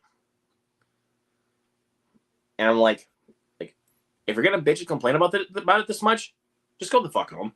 Like, yeah, I didn't actually go up to her and say that, obviously, because I'm not obviously, yeah. See, but when I got to work there, I got to do that. I got to walk up to her and be like, I need you to leave. Yeah, but I mean, that would be like, if I actually was going to start working there, that actually would be one of my favorite things, is getting to escort people out of the theater. Like, dude, you should, if you have a chance to, if you really have a chance to work in a movie theater, if you do, I would take it. Just for the experience alone, you should do it. Of course. I mean, I want to, because you really, if you get a chance because I go to the movie theater pretty much all the time. So, like, and that's what I love to do, is go to the movie theater. Like, I worked there for 5 years, from 2017 all the way up to last year, early last year. And when I go in there today, I own that place. I walk in, I'm like, hey to you, hey to you, hey to you. I'm like, I'm gonna go see my movie now. Yeah, but like,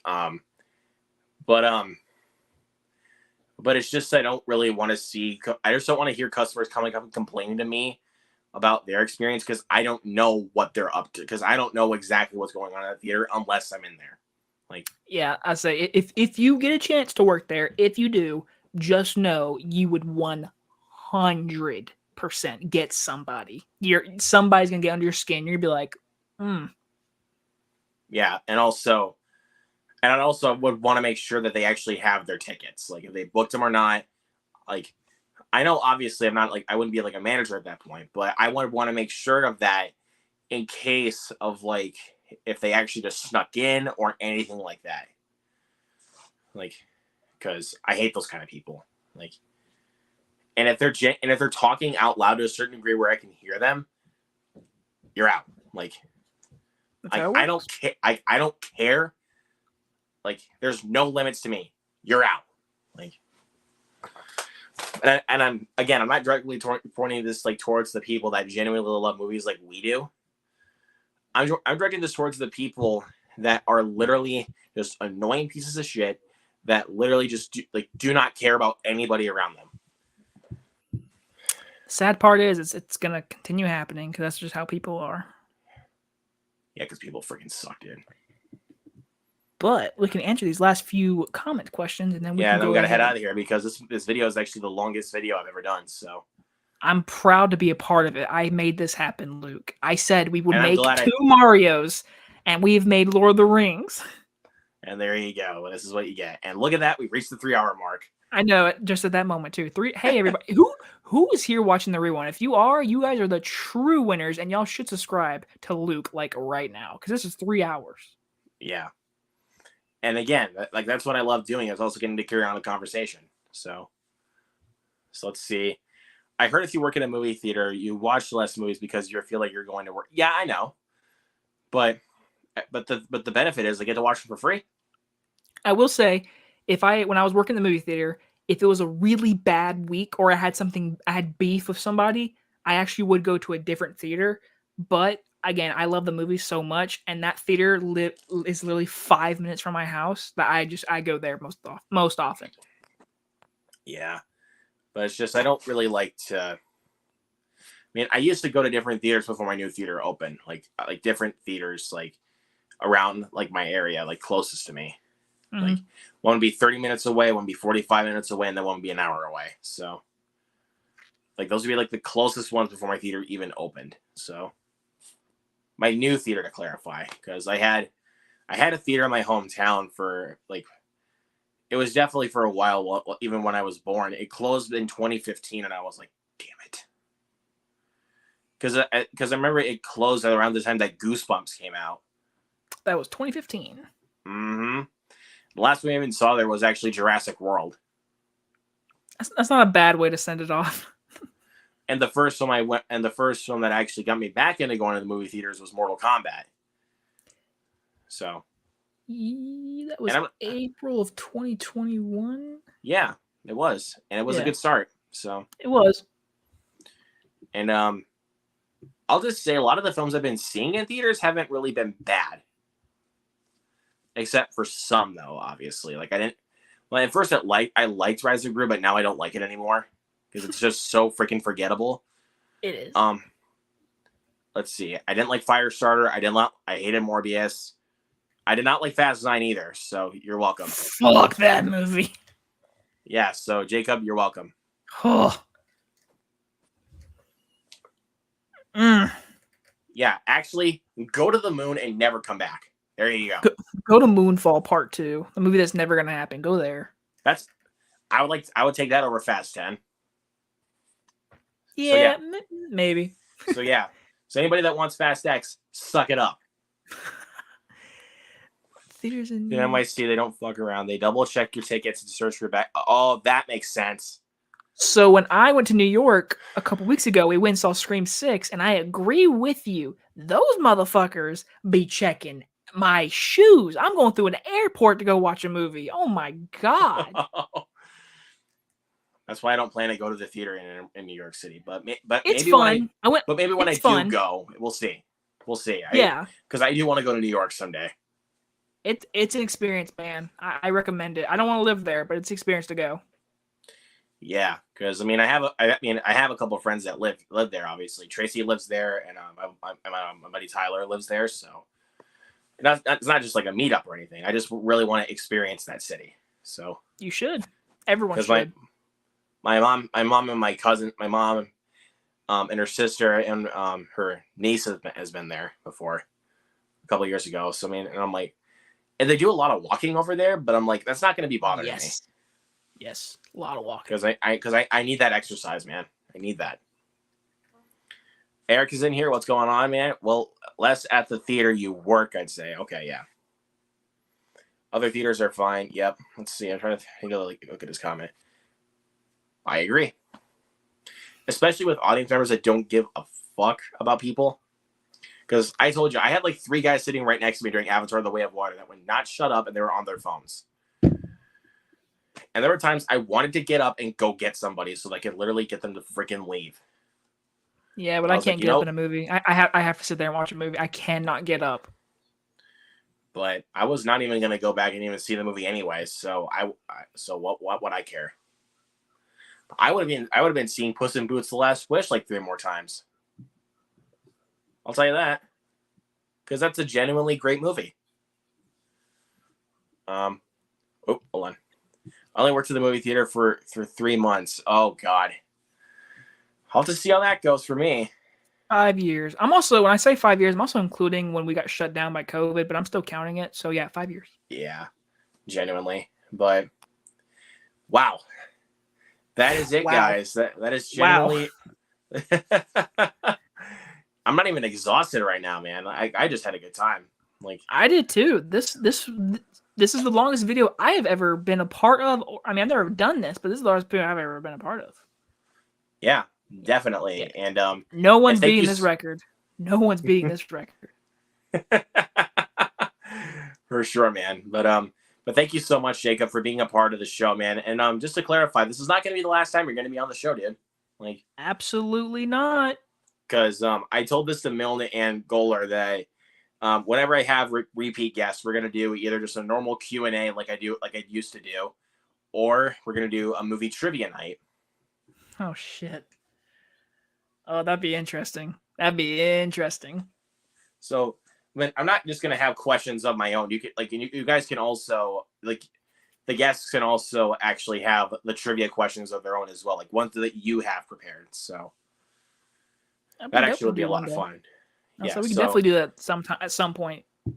So yeah, and then that might be one of the only times that I'll be inviting multiple guests for that show. Like, you can invite me and the 2 other Zachs. Yeah, so that way we have the Zach, Luke, and Jacob show. How about that? Oh boy.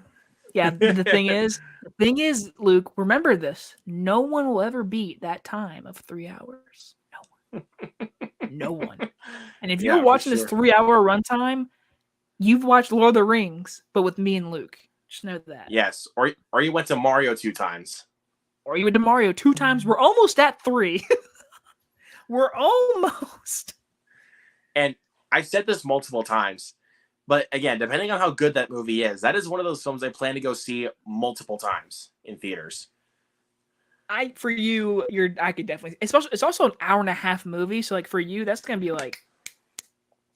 It's gonna be breezy, and like because my record as for movies I've only seen twice, so.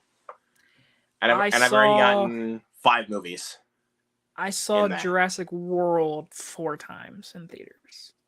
There's another movie. Wait, I saw another movie. Right? Yeah, there was another movie I saw like a bunch, and it was a movie that wasn't even like my favorite. I just saw it.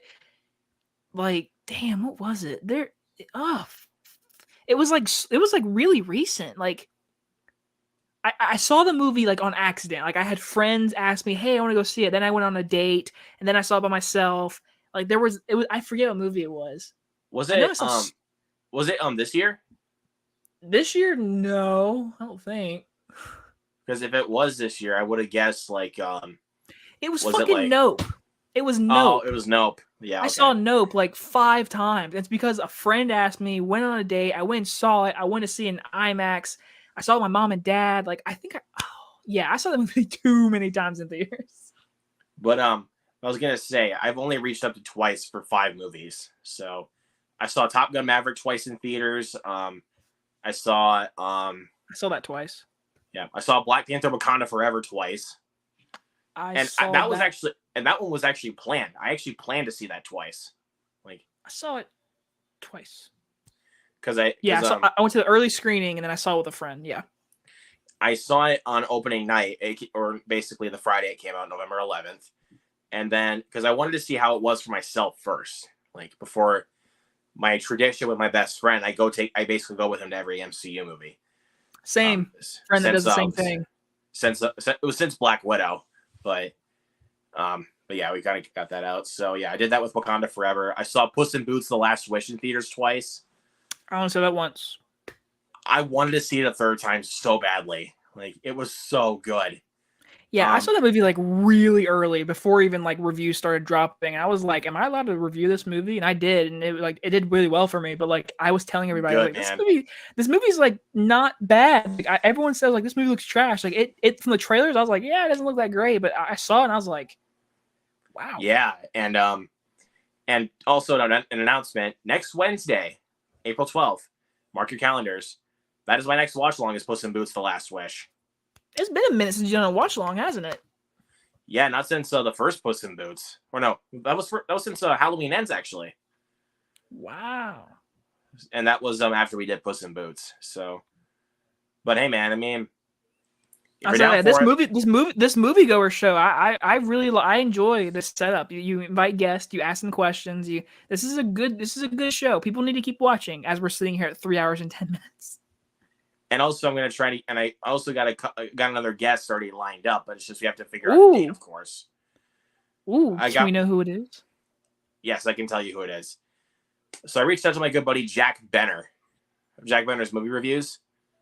If you guys don't watch his channel, go check his channel out. He has awesome content, does great reviews. Go check him out. I will have him on the show eventually. So, and but yeah, anyways, I was going to try to finish up this one. So I also saw Missing twice in theaters. Other ones. I was going to see Knock at the Cabin a second time, but Missing was just going through my head. And I was like, I need to see this one again. So I did. And I was like, yo, this movie's so good. Like, dude, I did not see that final twist coming at all. Like, that final twist blew my mind. That was a good twist. Yeah. I mean, yeah, for me, again, spoilers for people. For the Knock at the Cabin, sorry, spoilers. I figured it was going to be the Four Horsemen. I was like, okay, well, this is such a religious type of thing they're doing with the whole world ending. I was like, okay, so the Four Horsemen idea is being thrown around. Then when they start doing the healing, the teacher, I was like, okay, so this is, yeah. And then at the end, the whole time you're thinking, so were they crazy? And it turns out, no, they weren't. Like, this was real. Yep. And the last film I saw in theaters twice, which I wasn't even intending on seeing it twice, it was Ant-Man and the Wasp: Quantumania. I saw that film twice. So the friend that I just said that you do, like, he goes see the movie, he actually just doesn't want to see it. And I was like, okay, so I've only seen it the once, and I'm okay seeing it the once. I will buy it one day, so I'll see it again, but in theaters I saw it once. I saw that one twice because I saw it opening night with my family. And then my best friend calls me up, like, not even a couple days later, and invites me to go see it with him. And I was like, okay, cool. I'll go see it again. It seems like your co-host just dropped in. At the very last second there, buddy. I know. Welcome Mr. to the Fritz. 3-hour show. But yeah, as I said, next Wednesday, April 12th, is when we're doing Puss in Boots: The Last Wish. And Jacob, if you're down, man. Let me check my calendar. Unfortunately, I have a production costume meeting that night with my main actors, and I work that day. But I will watch highlight/rerun of your watch-alongs. I try to watch most of your watch-alongs. Yeah, and trust me, it's gonna be a fun one. Like, because I'm probably gonna be singing that opening song like all the way through, man. Like, it's such a good song. Like, it's very catchy. I'm not because usually those types of songs are not really my thing, but when it was going through my head, and I was like, yo, this is good. This is a bop. Like, but yeah, next Wednesday we'll doing a watch along for that. Let's see, reviews coming up. I still need to finish up my Phantasm series. I'm very far behind on that. I still haven't finished it yet. I still got to review the 5th one, and then I have to do my ranking, and then I'll announce my next retro review series.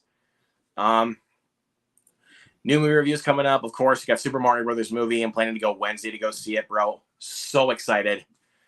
We got Renfield, Evil Dead Rise, Guardians of the Galaxy Volume 3, Are You There, God? It's Me, Margaret. A lot coming out, dude. So, and Jacob, let everybody know where they can find you, man. Well, you can find me in my pillow in about 10 minutes. That's the number one thing. For real though, you can find me at my YouTube channel, Jacob Hubbard. It's just my name, Jacob Hubbard. You can find me on Twitter at Jacob_Hubby if you want to see me tweet out reviews and just talk about dumb topics like rebooting the Harry Potter franchise and in a series. Yeah, that's another argument for another day. Anyways, yeah, YouTube channel. Please go over there and just watch some reviews, please. I will be reviewing Mario's Brother tomorrow at like 1 a.m. when I get home from watching the screening. So, yeah. And then you got Evil Dead Rise at the very end of this month. Let's bring it. Yes, sir. Absolutely. Yes. So, and we said this at the very beginning of the stream, that Jacob is really excited to see my review for the Super Mario Brothers movie. I am. Bro, you're gonna see me like guffawing at that movie. Like, I hope so, because we never know, Luke. We never know. If that movie breaks your heart, then the world's over. Well, I was actually trying. If Guardians of the Galaxy Volume 3 breaks my heart and that movie actually sucks, that's gonna break my heart. I tell you. Yeah, I trust James Gunn. Because I genuinely love the first two. Like, I love that first movie is still top 3 Marvel for me, honestly. It's top 10. I wouldn't say top 3 because there's definitely some films that have come out recently that I think have topped it. But it is still a great movie. I say that. I love that first one. Man, but in regards to actual MCU films, nothing, like, and I mean nothing, is going to be Thor Ragnarok. Like, Ragnarok is the best. Like, that's a top 10 for me. Maybe top 5. Maybe it might be the 5th spot. It's definitely better than Love and Thunder. Oh, by a mile. I mean, I still really like Thor Love and Thunder, but still, Ragnarok is simply better. You know that famous question that people say, what's a movie that you see that falls, like you see it, you enjoyed it, and then it falls down and you don't like it no more? I'm guessing yours is Thor Love and Thunder. I would say Thor Love and Thunder, because like when I first saw it, I gave it a good review and I was like, I really enjoyed it. The more I watch it, because I've seen it like 3-4 times now, I can notice more things and I can see that people's criticisms. I'm just kind of like, yeah, this is not great. Yeah, but we'll talk a little bit more about that in just a minute. So, because we got to end this stream. It's been going on really long. Really long. We're longer than Avatar 2. Yep. So yeah, suck it, James Cameron. We gone on for longer than you could. Sorry for the insult. All right, everybody. Maybe we'll see you guys in the next one. Peace.